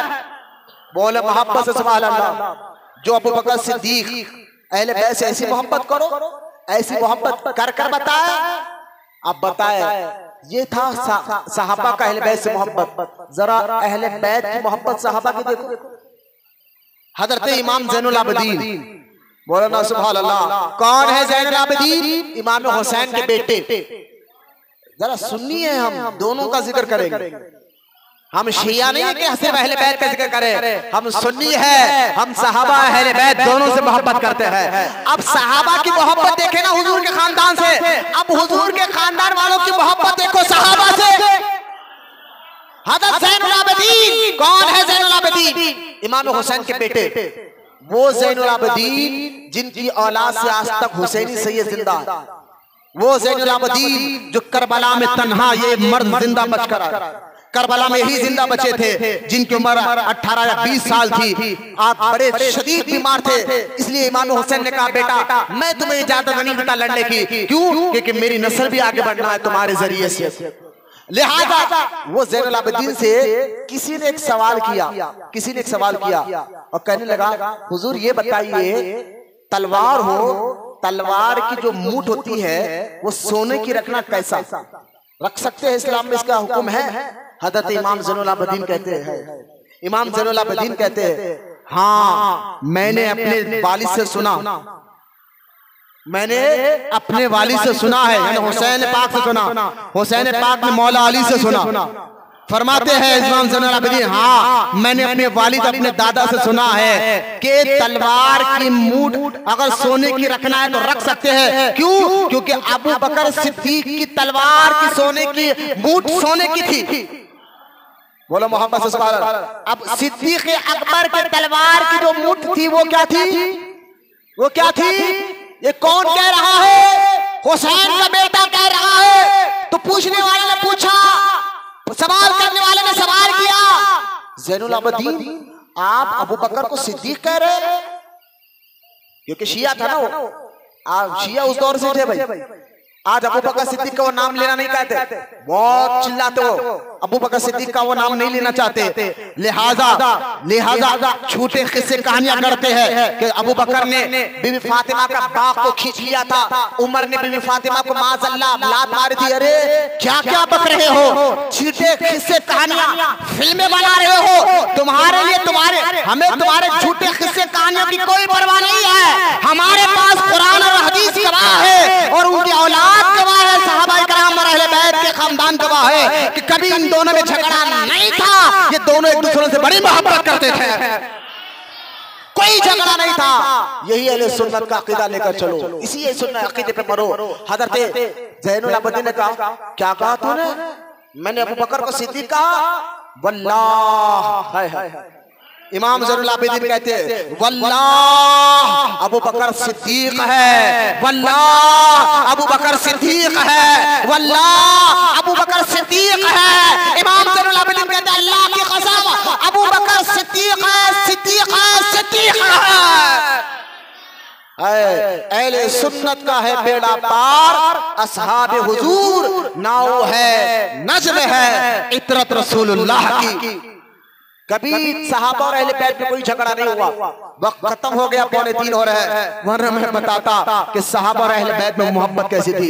लेकिन इस टॉपिक को इंशाअल्लाह आने वाले जुम्मे के लिए मैं रख रहा हूँ।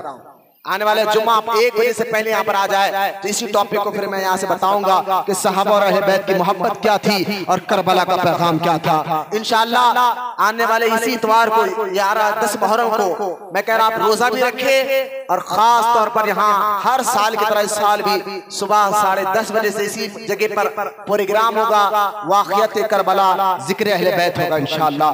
आप मुहर्रम में कार रोड पर फिर कर अलम डट्टी मत छोड़िए, अलम की शरीयत ऐसे भी मैं इंशाअल्लाह मैं आपके सामने रखूंगा। छोड़िए ये जिक्र, ये ऐसी महफिलें हैं, ये ऐसा दिन है, इस दिन बैठकर हजरत हुसैन पाक की कुर्बानियों को याद करने का दिन है। किस लिए वो शहीद हुए, करबला का वाक़या क्यों हुआ, वजह क्या थी दीन के लिए, सारी बात इंशाअल्लाह आप इतवार के दिन आए। सुबह 10:30 से लेकर असर की नमाज तक चलेगा इंशाअल्लाह प्रोग्राम। ज़ोहर का वक्ता दिया जाएगा, असर की नमाज के बाद दुआ आशूरा पढ़ाया जाएगा और इंशाअल्लाह उसके बाद आप अपने घरों को जाकर रोजा खोल सकते हैं। लिहाजा इसी इतवार को इंशाअल्लाह सब कर आएंगे ना इंशाअल्लाह।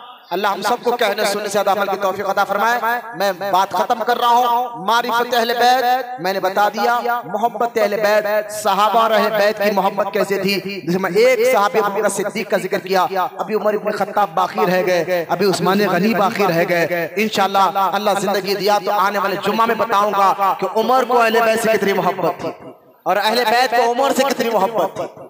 इंशाअल्लाह अल्लाह हम तमाम को अहले सुन्नत व जमात की मोहब्बत में कायम और दायम रखे और इसी पर मौत अता फरमाए। अल्लाह हमारे दिलों में सहाबा की मोहब्बत दाखिल फरमाए, अहले बैत की मोहब्बत दाखिल फरमाए। करबला के जरिए से जो वाक़या सच की जो हिम्मत मिलता है मौला उसको समझने की तौफीक अता फरमाए। वमा अलैना इल्लल बलाग वल्हम्दुलिल्लाहि रब्बिल आलमीन।